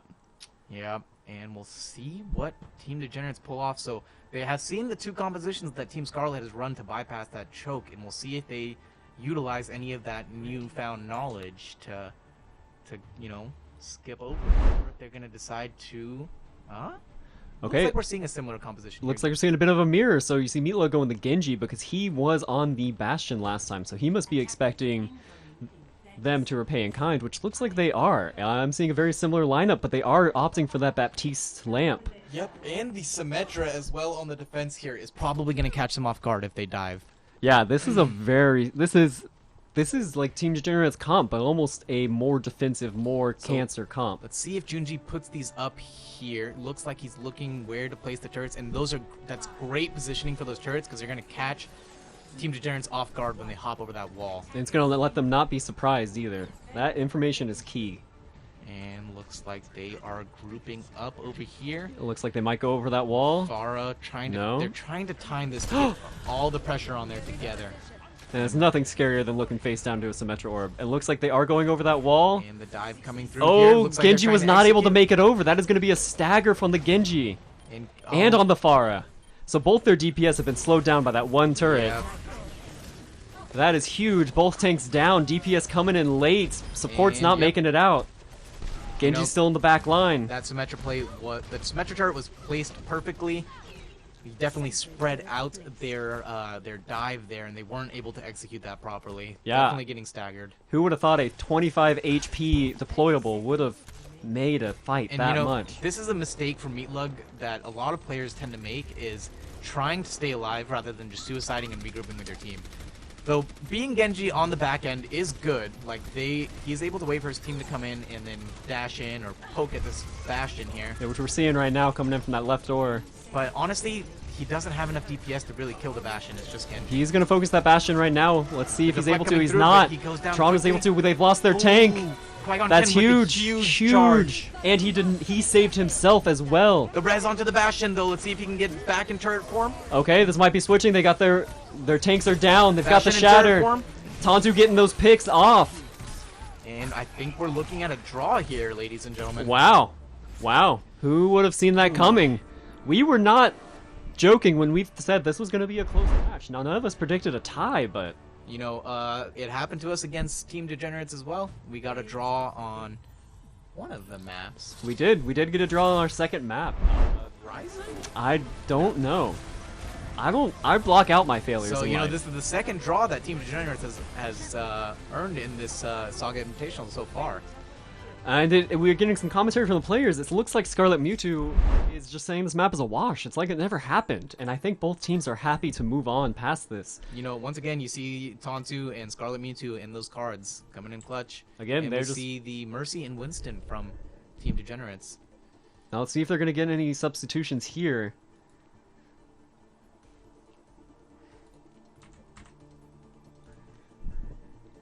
So our next map up is looking to be Is there a mute button on this? Ilios. There's no mute button. Yeah, so it looks like we have Ilios coming up, which is a really good map, and I think it's going to play strongly to a lot of characters that like to have that crowd control CC type ability. So you're going to see a lot of Arises, I'm predicting, a lot of Roadhogs, you know, probably a Lucio or two. Oh man, playing the Boop characters on this map is so much fun. And I can't remember if anyone here actually plays Lucio on any of these teams. If they're going to do it, this is going to be the map once they get into that well stage. I think the one pick that I can predict with confidence would be a Scarlet Mewtwo Roadhog here. You know, being able to drop people into that well is pretty effective. But we'll likely see Junji on the far out. We'll probably see both teams rocking the pharmacy again because it's been very effective for both of them. So let's see what you guys have to say. Twitch chat, who do you guys think is going to take this map, Ilios? Do you think it's going to be close as well? Thank you. I'm so thirsty. I will take one. Thank you, sir. While we refresh, yeah, please let us know who you think is going to win. Who are you voting for in this? My apologies, but talking for an hour straight gets you very thirsty. It will be close, we're seeing. Oh, Scarlet, Team but that is from Scarlet. the players. Tantu coming in, saying Scarlet's going to win. That's a bold prediction. You know, so if Scarlet does win this, the Saga Invitational will have a three-way tie for first place, which will be interesting to see what Jamie Castro decides to do. I've heard rumors that it could be a variety of things. I've heard a sudden death three-way death match between our team captains where they kind of fight oiled up in the mud. I've heard I of am that in one favor as of a very high contender. Actually, I'm really surprised because I just didn't think physical sexual sports were something that Jamie would opt for. But if that's where the tournament goes, that might be where it goes. Oh, we're also seeing Mario Kart tournament. That'd be interesting. That would I wouldn't like. It could happen. We are drinking Topo I would Chico. be bad at that. It is a sparkling water from Mexico. Delicious, and it's a Texas favorite for anyone who's watching that isn't from Texas. Lime flavored. Thank you, Jamie. Again, the host of this whole tournament. The amenities here at Jamie's apartment, our casting studio, is very nice. So Yeah, it's excellent. Probably the best place I've ever cast a tournament in my life. yes. Actually, it definitely is, because it's the only place I've ever cast a tournament in my life. You know, actually thinking about it, seeing them talk about Mario Kart tournament as a final, that would actually be interesting because all three of our teams are probably pretty evenly matched with talent in Mario Kart. Now, normally in previous tournaments we've had in the Stonewood, Houston, Texas region have included Mario Kart. So actually, this tournament is more of a departure from a tradition. Walid, what are your thoughts on Mario Kart? I think Mario Kart is a trash game for people who like bad games. But, you know, once again, you can find me in Discord for my hot takes, and we can argue. Walid's hot takes. Some opinions are good, some opinions are bad. That's I'll the make a tagline. Discord channel called Walid's Hot Takes. And we can talk about how avocados suck, how Mario Kart sucks, how Doomfist sucks. Now, I do remember you saying recently you did have an avocado that was actually pretty good. And I've always been with you on the avocado hate, and I think I've recently hit a point in my life where I might enjoy a little sampling. You know, the one thing I will say for avocados is H-E-B's guacamole, the extra spicy guacamole, is actually good, but they put a fuck ton of lime in it. And what I'll say, avocado's not the worst thing in the world. I'm not like Mapperdo when it comes to avocado. I'll eat an avocado. I'm just not going to pay an extra $1 for avocado. It doesn't really add that much. It doesn't add $1 worth of value It's to me. the egg of the vegetable world. Yeah. Yeah, But I'd rather have an egg because that yolk, the creaminess of the yolk, it definitely adds something. I see. But the does. avocado It is does. just kind of bland to me. It can be great. You add some salt, you add some pepper, you add a fuck ton of lime and some jalapenos. But on its own, it doesn't stand. So this is a sample of Walid's hot takes, and if you want more of this fresh, hot content, just make sure to smash that like button, as I'm sure he'll be featured pretty often on this channel, maybe hosted late at night. Yeah. Now, I guess pivoting back to the Overwatch. Is it time? Not ready. Oh no, it's not ready. So Chris, what are some of your hot takes? I'm a very lukewarm temperature kind of person. I have very few hot takes. Cold takes, probably. I think plastic's too crinkly sometimes. I don't like the sound it makes. I think it's too annoying. I really hate the sound of crinkly plastic. I would agree with that, but I think there are definitely worse sounds, like, scratching a chalkboard or... Yeah, there are worse sounds. There are worse sounds, for sure. Let us know if this is the kind of content you want us to be talking about, if there's anything specific you want us to talk about, or we could just keep talking about things I find mildly displeasant. I had chopped liver for the first time earlier today. I love liver, actually. Really? I think you would like some. I have some, and you should have some of it. Yeah, Oh, excuse me. I did not mean to burp in the mic. This is very bubbly. The sound of a Sharpie on styrofoam is ear cancer. I don't think I've ever heard that. Why are you writing on styrofoam with Sharpies? You just have to mark it. You have to put your name on it, because otherwise someone will also come along and take your styrofoam from you. I mean, it's not easy to get, I guess. I can't make it, that's for sure. I definitely had a thought that just... poof, gone forever. But yeah, no, I had some chopped liver, and I thought it might be interesting. That's but, right, yeah. My not dad, crazy. he had made chopped liver for us growing up. We call it Kacie in Urdu. It's delicious. But he puts really? a lot of masala, so it's kind of spicy and... Okay, that sounds really good. I like it. it. I think a lot of people have a problem with the texture of the liver, but I just think it's delicious, All right, so now it looks like we're back in that map, seeing that beautiful cruise line come by. Oh, did we get a substitution coming in? Pecans? I don't think he Pecans, was no. playing before, no. We had Maj before, who was their support team. Substitute on both teams. And Yep. we have a substitute also on their team, where Yep. they switch out of Kit Kat for Skipper. Don't say they. By say their specifically. team, I mean Team Scarlet. Don't say they. Say specifically. Pecans. Now, I would like to see the debate on how does he like his name preferred to be pronounced. So I don't think we've actually seen Pecans play in this tournament yet, unless No. I'm mistaken. But it looks like he's taking over the the tank role. Oh, interesting. So they And- have Wasmel now on support, which And- means Meatlug. No, wasn't it Qui-Gon Ken on tank before? It was Qui-Gon Ken on tank, yeah. So they have almost a full role change going on their team. And Scarlet coming off the tank here Into the Interesting Lucio, decision. which is actually I've played Scarlet's Lucio. He is very good. He has a lot of character control, which is exactly what Lucio needs. Oh. He's There's a lot of changes on Scarlet's team. I apologize to interrupt you, but we also see Skipper moving from support into the tank role to fill in that hole there. And then we've got Tron and Junji still on that DPS, but the Tantu and Scarlet duo on support is very powerful. yeah, it's gonna be really interesting because I mean they have Scarlet the looking for the boop. Can he get it? Now this is one that's gonna be interesting because Tantu and Scarlet are both very aggressive players, and both of them on support. It's gonna be do or die. Ooh, and into the Ooh, well he goes, but he not is able to him. live. Coming out. Great use of those wall rides from Scarlet coming in so far, being annoying. All right, it looks like Popping Team into the- Degenerate is taking it early though, coming in clutch. Yep, pushing back that Orisa.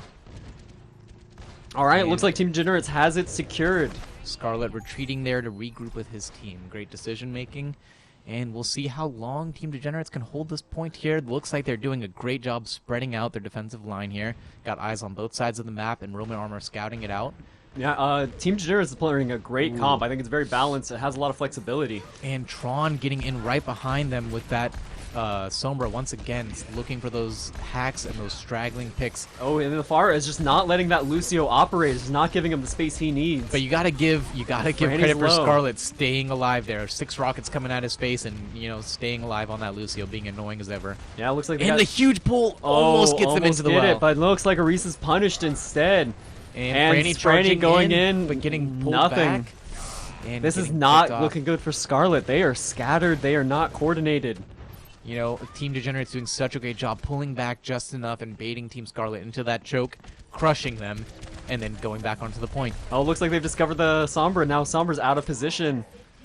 So Sombra with that 91% on the ult charge, and we see Franny switching off the Rhine to the Diva, Junji off the Mei into the Widow.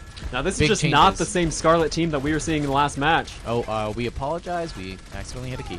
And let's see. Okay, that Lucio Pharah matchup once again. Let's see if that Lucio can make it. Looks like they both back out. Scarlet still on that Lucio. Now they are coming in on that left side. So let's see if the tank line here can hold. We do get a visor coming in for Meat Lug. The ults is just very much in Team Degenerates' favor, so even if Scarlet gets on, they really need to survive these ults. Unfortunately, they were not able to time that visor with the breaking of the shield, so Team Scarlet is playing off that shield and getting the huge EMP. hack. Two of them hacked right now. Let's see. They have lost their skipper. They've lost their Orisa. Team Scarlet looking to reclaim this point right now. It looks like that one pick was not enough. And there All we right. go. At 92% is a huge amount of objective time. We have a pause, it looks like. Oh, it looks like we got a DC.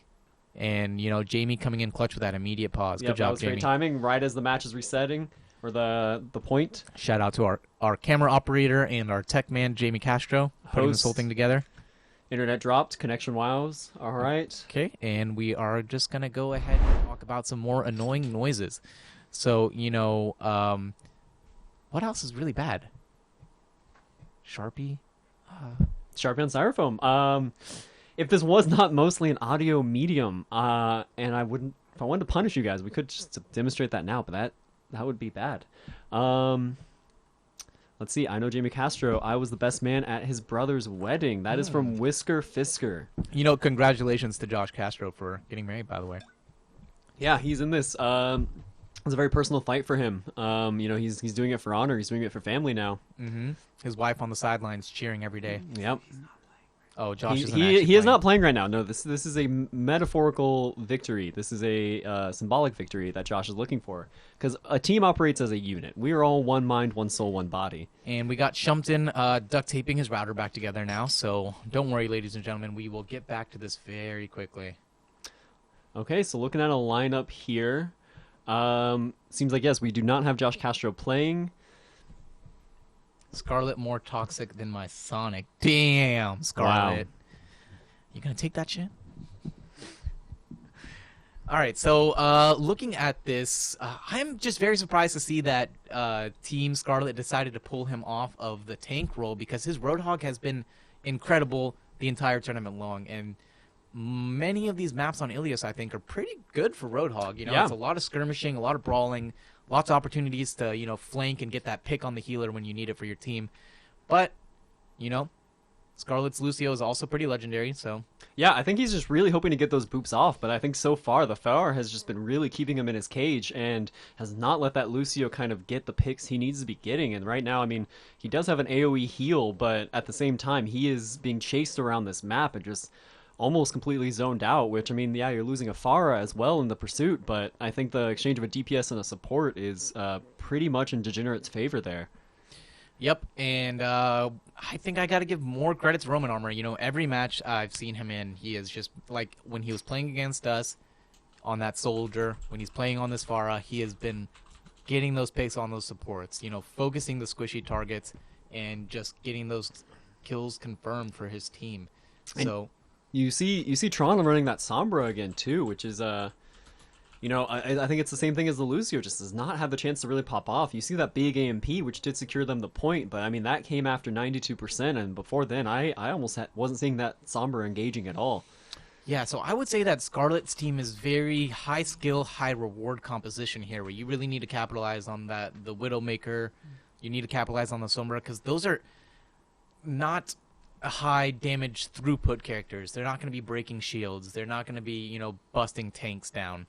So you got to get those picks on the stragglers, the supports, you know, the soldier while you can. Maybe even hack the Fair out of the sky and just pick her off, because putting that Widow DPS onto a Roadhog, for instance, is not super effective. You got to get multiple shots. Like, one headshot isn't going to do it for you.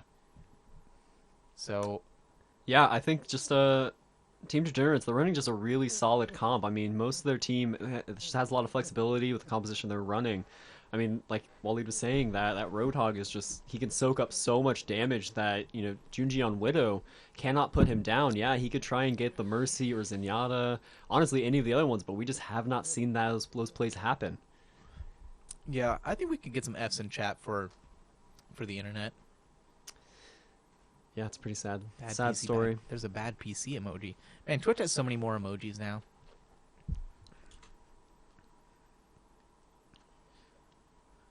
Oh man, I am still distraught for my loss in Smash Bros. To Team Scarlet.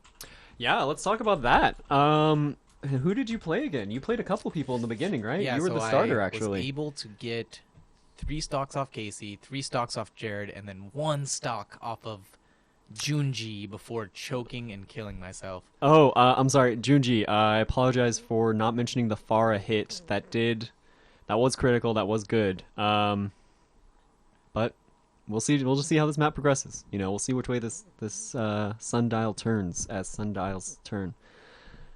Yeah, my apologies. There are a lot of great plays coming in, and you know, there's a lot of action to keep up with, and neither Chris or I are professional commentators. We may have to go ahead and make that announcement now. So we are gonna miss things, but you know, all of you are great at Overwatch. You're beautiful people, and we all believe in you. Good job, Junji. 3-way tie. 3-way tie, the dream.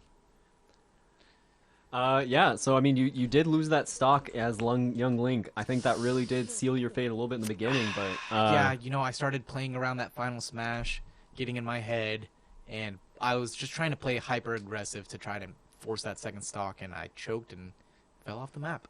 You know, I do have to say though, you really warmed up there. I think in the beginning you weren't any better or worse than a lot of people on our team, but then something just happened, and after you got that first KO, where you just really started to shine and come into your all, and it was close against Gered for sure, but after that you were just able to clinch it. I think I am my own worst enemy. I was sweating, dude. I was getting owned. Then I see you, SD. We have Junji, his opponent. Yeah, I feel bad. I just keep thinking how that could have changed the outcome, but ultimately, at this point, we're going for the 3-way tie. And it was close. It was still a very close match. Yeah. I think Tantu coming in there at the end, you know, Tantu had initially said that he was not going to participate in the Smash portion of the tournament, but looks like Team Scarlet was not able to secure enough players and had to call Tantu off the bench. And he just really came in and surprised everyone there. I mean, I don't think anyone was really willing to see him just really shift the tide that much at such a critical point. Yeah, I think Tantu came off cold off the bench, and you know, I think he took 2 stocks off, man. He took, I believe, stock. one stock off Matt, but then he did close out Jeff on the Ridley, which was really crazy. Yeah. Jeff was one of the strongest people on our team. I know he only had 1 stock, but Tantu, he had that final smash, and I think, you know, regardless of whether he knew what it did or not, it saved him, and you can't deny that he did win in the end. Okay, looks like we might have a switch coming in mid-match to make up for that DC. Matt has joined the game. All right, so it looks like we have Maj 2702 coming back in. it doesn't actually show him in the top right. Is he in the spectator slot? Yeah, it looks like we had a permanent drop from Team Degenerates, which we'll see how this affects their synergy as they go on to their 3rd map. Let's see if they're really able to come into their flow here. I mean, they did just play with Maj, but maybe, who knows? This could be the switch they need. Now, I guess there is some questions about the legality of this move, but I think for the sake of the tournament, we just got to let it slide. Yeah. Ultimately, unfortunately, you know, sometimes these issues exist, and we're just going to have to do our best to keep the tournament moving in... Imagine pausing when you're over the air in a pit. We're going to have Madge sub in here. Unfortunately, I don't remember the other player's name who just got disconnected. Well, we lost, let's see.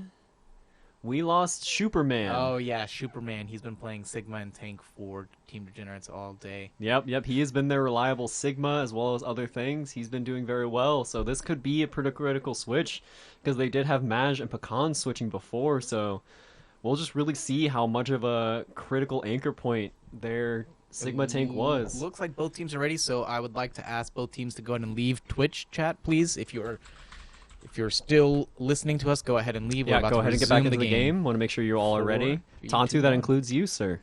All right, and we are back in. Madge coming in on that tank role for his team. All right, Junji going in ahead, trying to see if he can get a pick. Camera.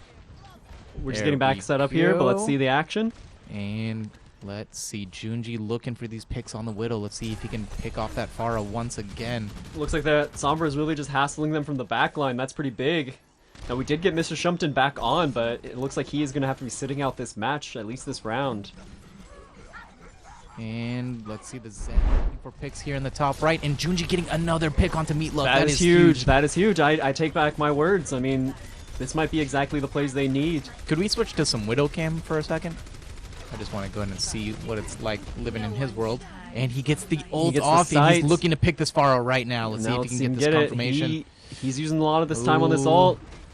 And Pharah's just Pharah not getting playing it. against this windmill perfectly, knowing that Junji is looking for this pick. And, And he there it goes is. down. Oh, Scarlet got the kill, but that was exactly the 1-2 punch they needed. And they deny the resurrection as well. Again, that's Huge Scarlet plays. and Junji just working as a team. It I mean, we'll see how it holds off. They've lost Orisa again, dropping down first in the match. Looks like Scarlet's looking for these boops once again, and Did not get not it. able to confirm. Did not angle up enough. Let's see if he can stay alive, which he can. See, Team Degenerates know that Scarlet's been looking for these picks, and they're playing that space perfectly away from the well. Now we do get And that pick. Let's see. Junji going off to the Oh, mercy. did not able to secure it though. That is huge. It's still pretty huge. And Wow. Scarlet, or I mean Franny on the Diva confirming 3 kills there. Yeah, we had to switch over to Diva, and just really it was a good play to make.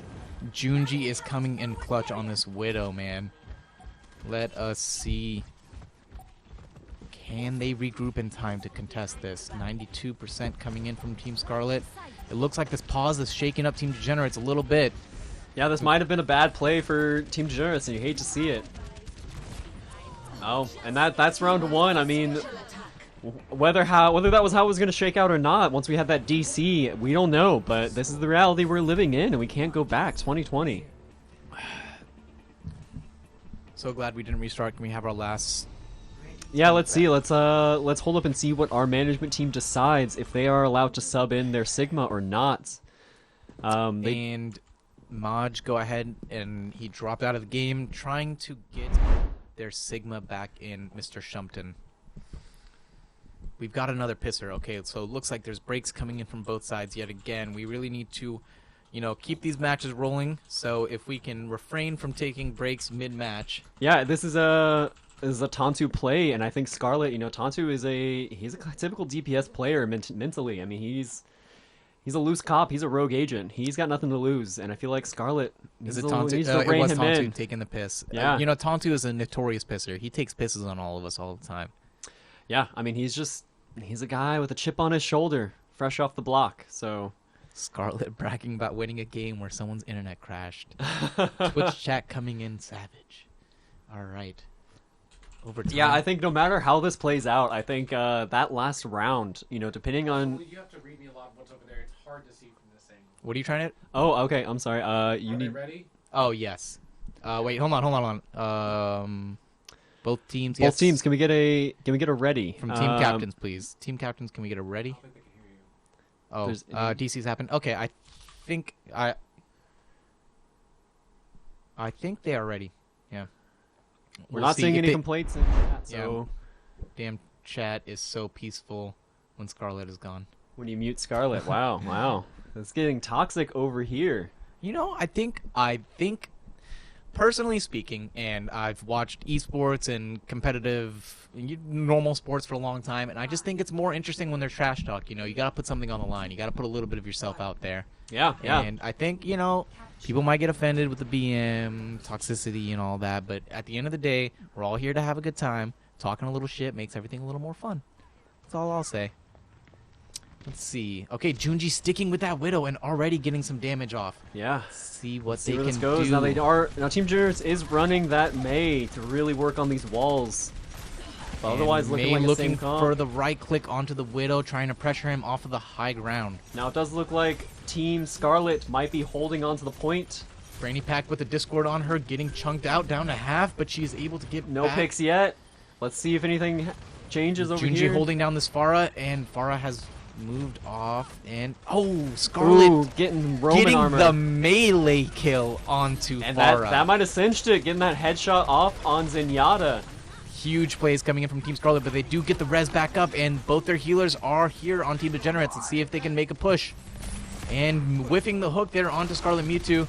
Now he might be coming in for the boop here, just biding his time, waiting to get that opening. Looks like the Reaper's trying to bait.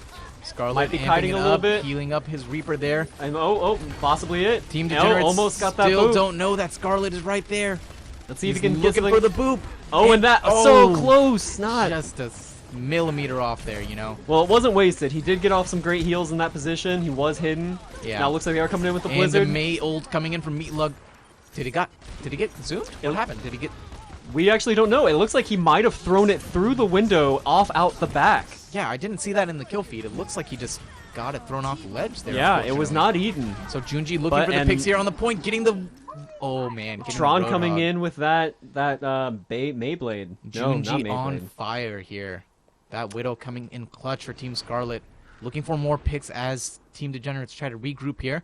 Junji on the left-hand flank, and they don't know he's here. He gets that hit onto Meatlug. Can he confirm anything? Looks like Meatlug is behind the support, so he is not getting that heal.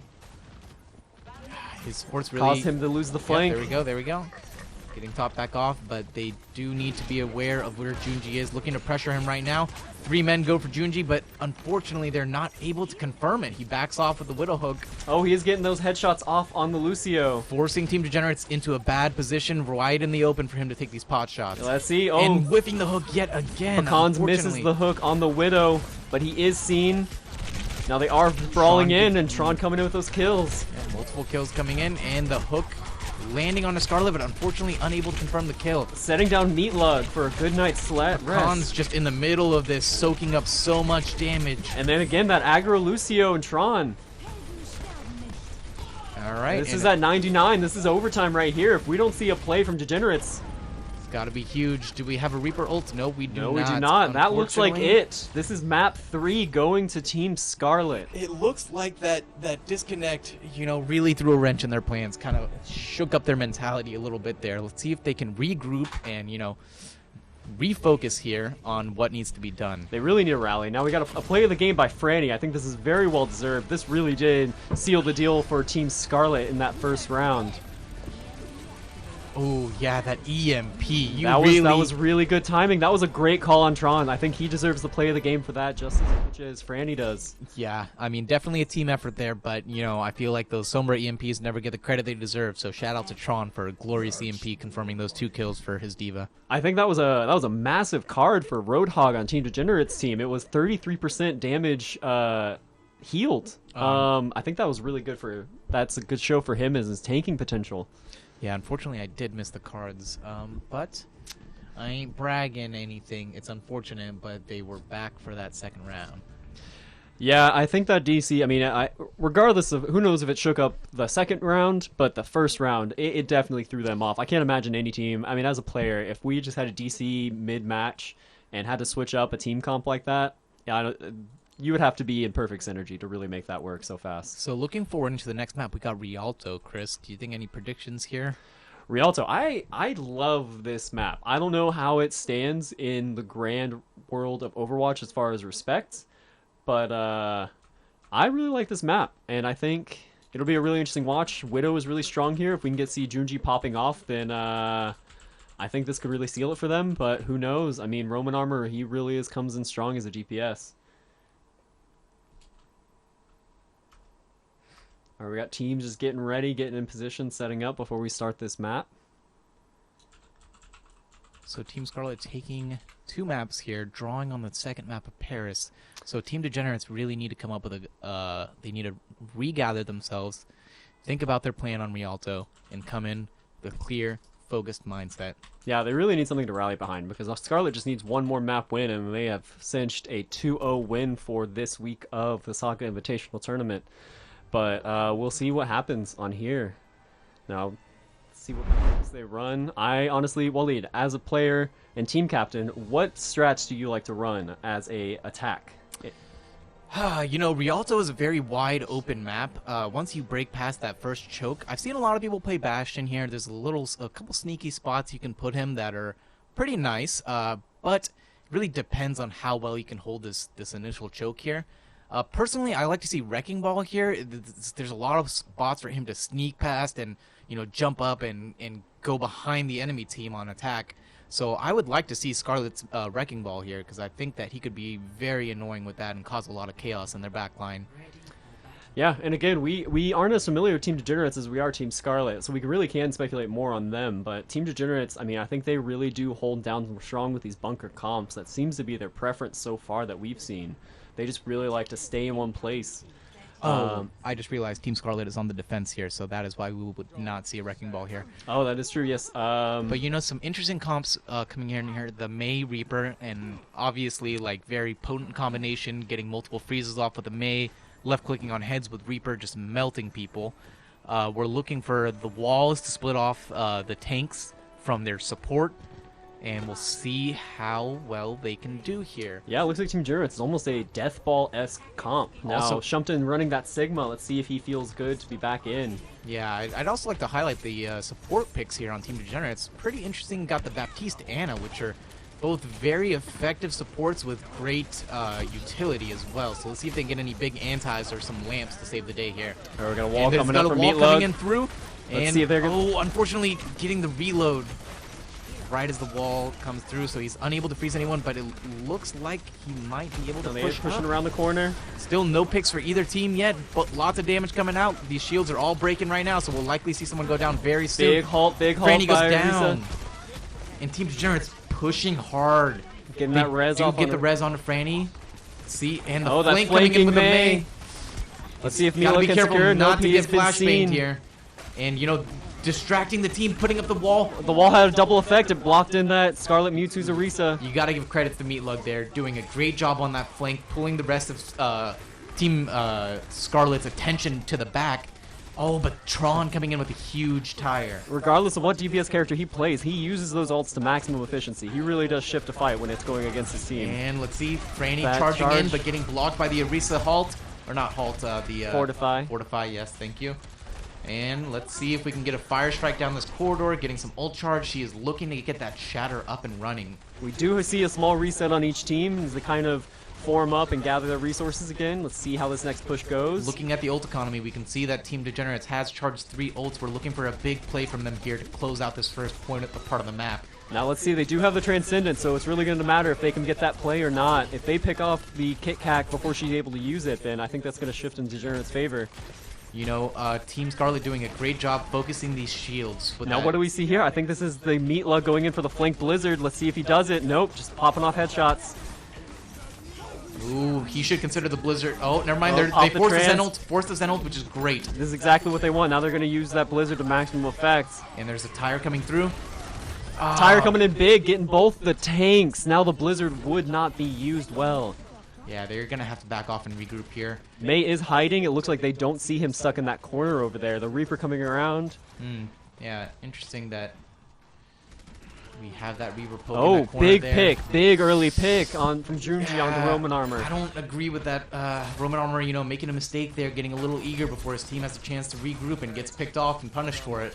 Okay, now we got another flanking High Noon coming in from Junji. Let's see if it can pay off. It's really been hit or miss before.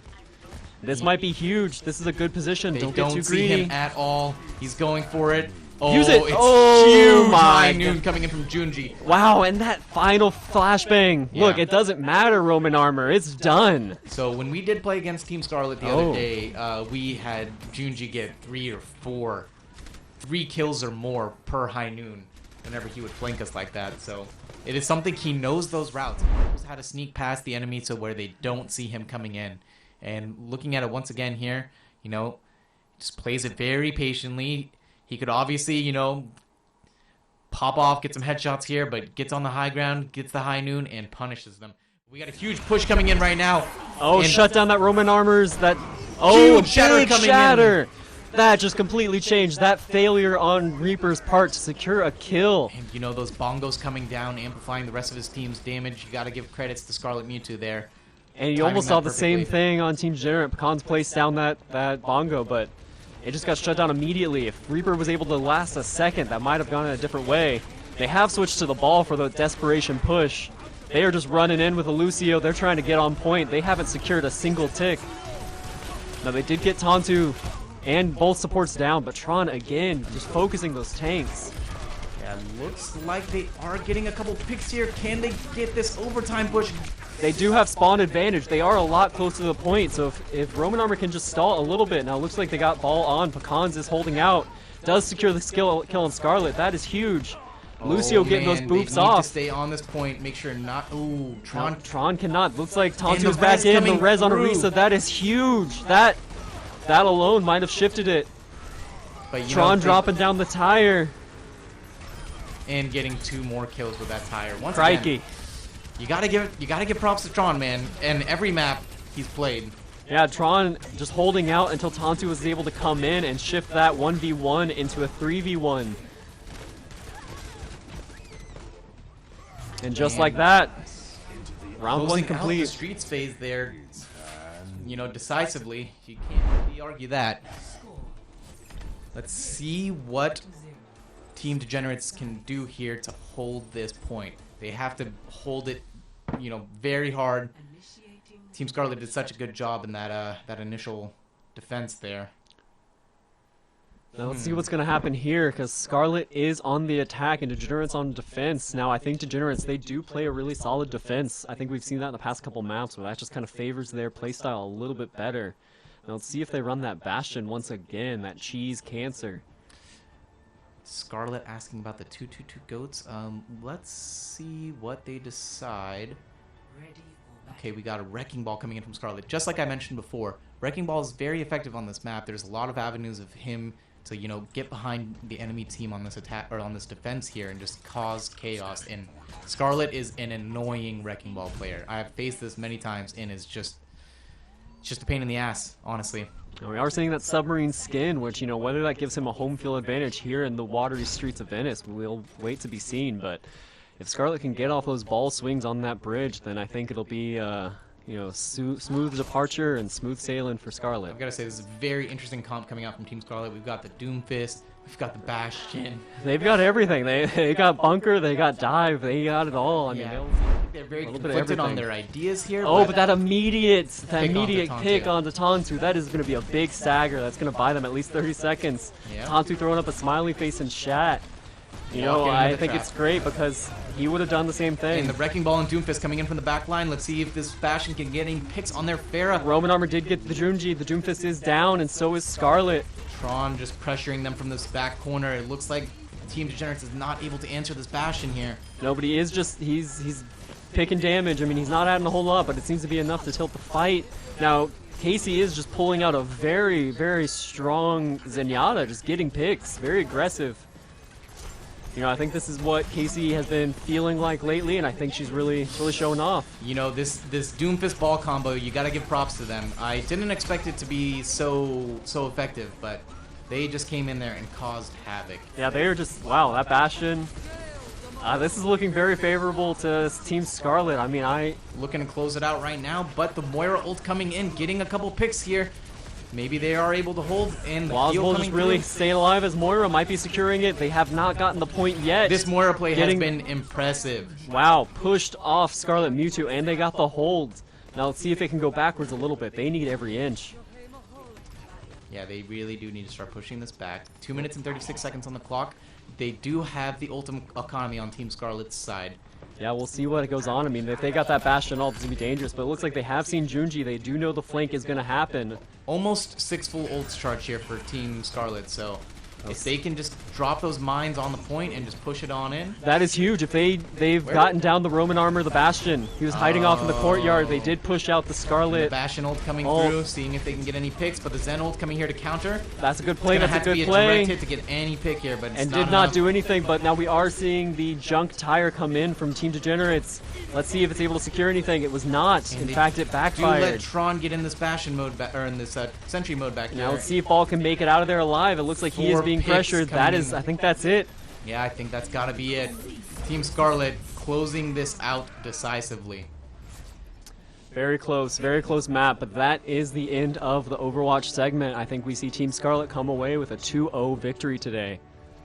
So we have seen Team Scarlet best Team Saga in Smash Bros today, and Team Scarlet besting Team Degenerates in Overwatch. So now what's interesting is this is actually the exact same ending status that Team Degenerates had last time, where they secured a win on the first map, a draw on the second, and then proceeded to lose. No, actually, I'm sorry. Scarlet won the first map. That's right. Team Degenerates did not secure a map at all. Yeah, Team Degenerates definitely took the first map on us. And then I think we drawed and then won the next 3 is what happened. Yeah, so we did predict a 3-2 closeout. Now a 3-0. I don't know. I did not see that coming, but I think every match was really close, and we'll just never know how it would have played out with that. Team Scarlet really being toxic there at the end, talking a lot of shit. But you know, just like we did to y'all in Smash. Yeah, Damn. it looks like it's coming both ways. Team Degenerates is a very strong Smash team, and I think that's definitely their strongest position. By far the best Smash team in the tournament. So some interesting developments today, but I think that is it for the Saga Invitational weekend number 3. Thank you all for joining us. Have a great evening, and this is your casters, Walid and Chris. Yeah, we'll see what happens next week, but we will see y'all next week. So everyone have a great time. GG, everybody. Thank you.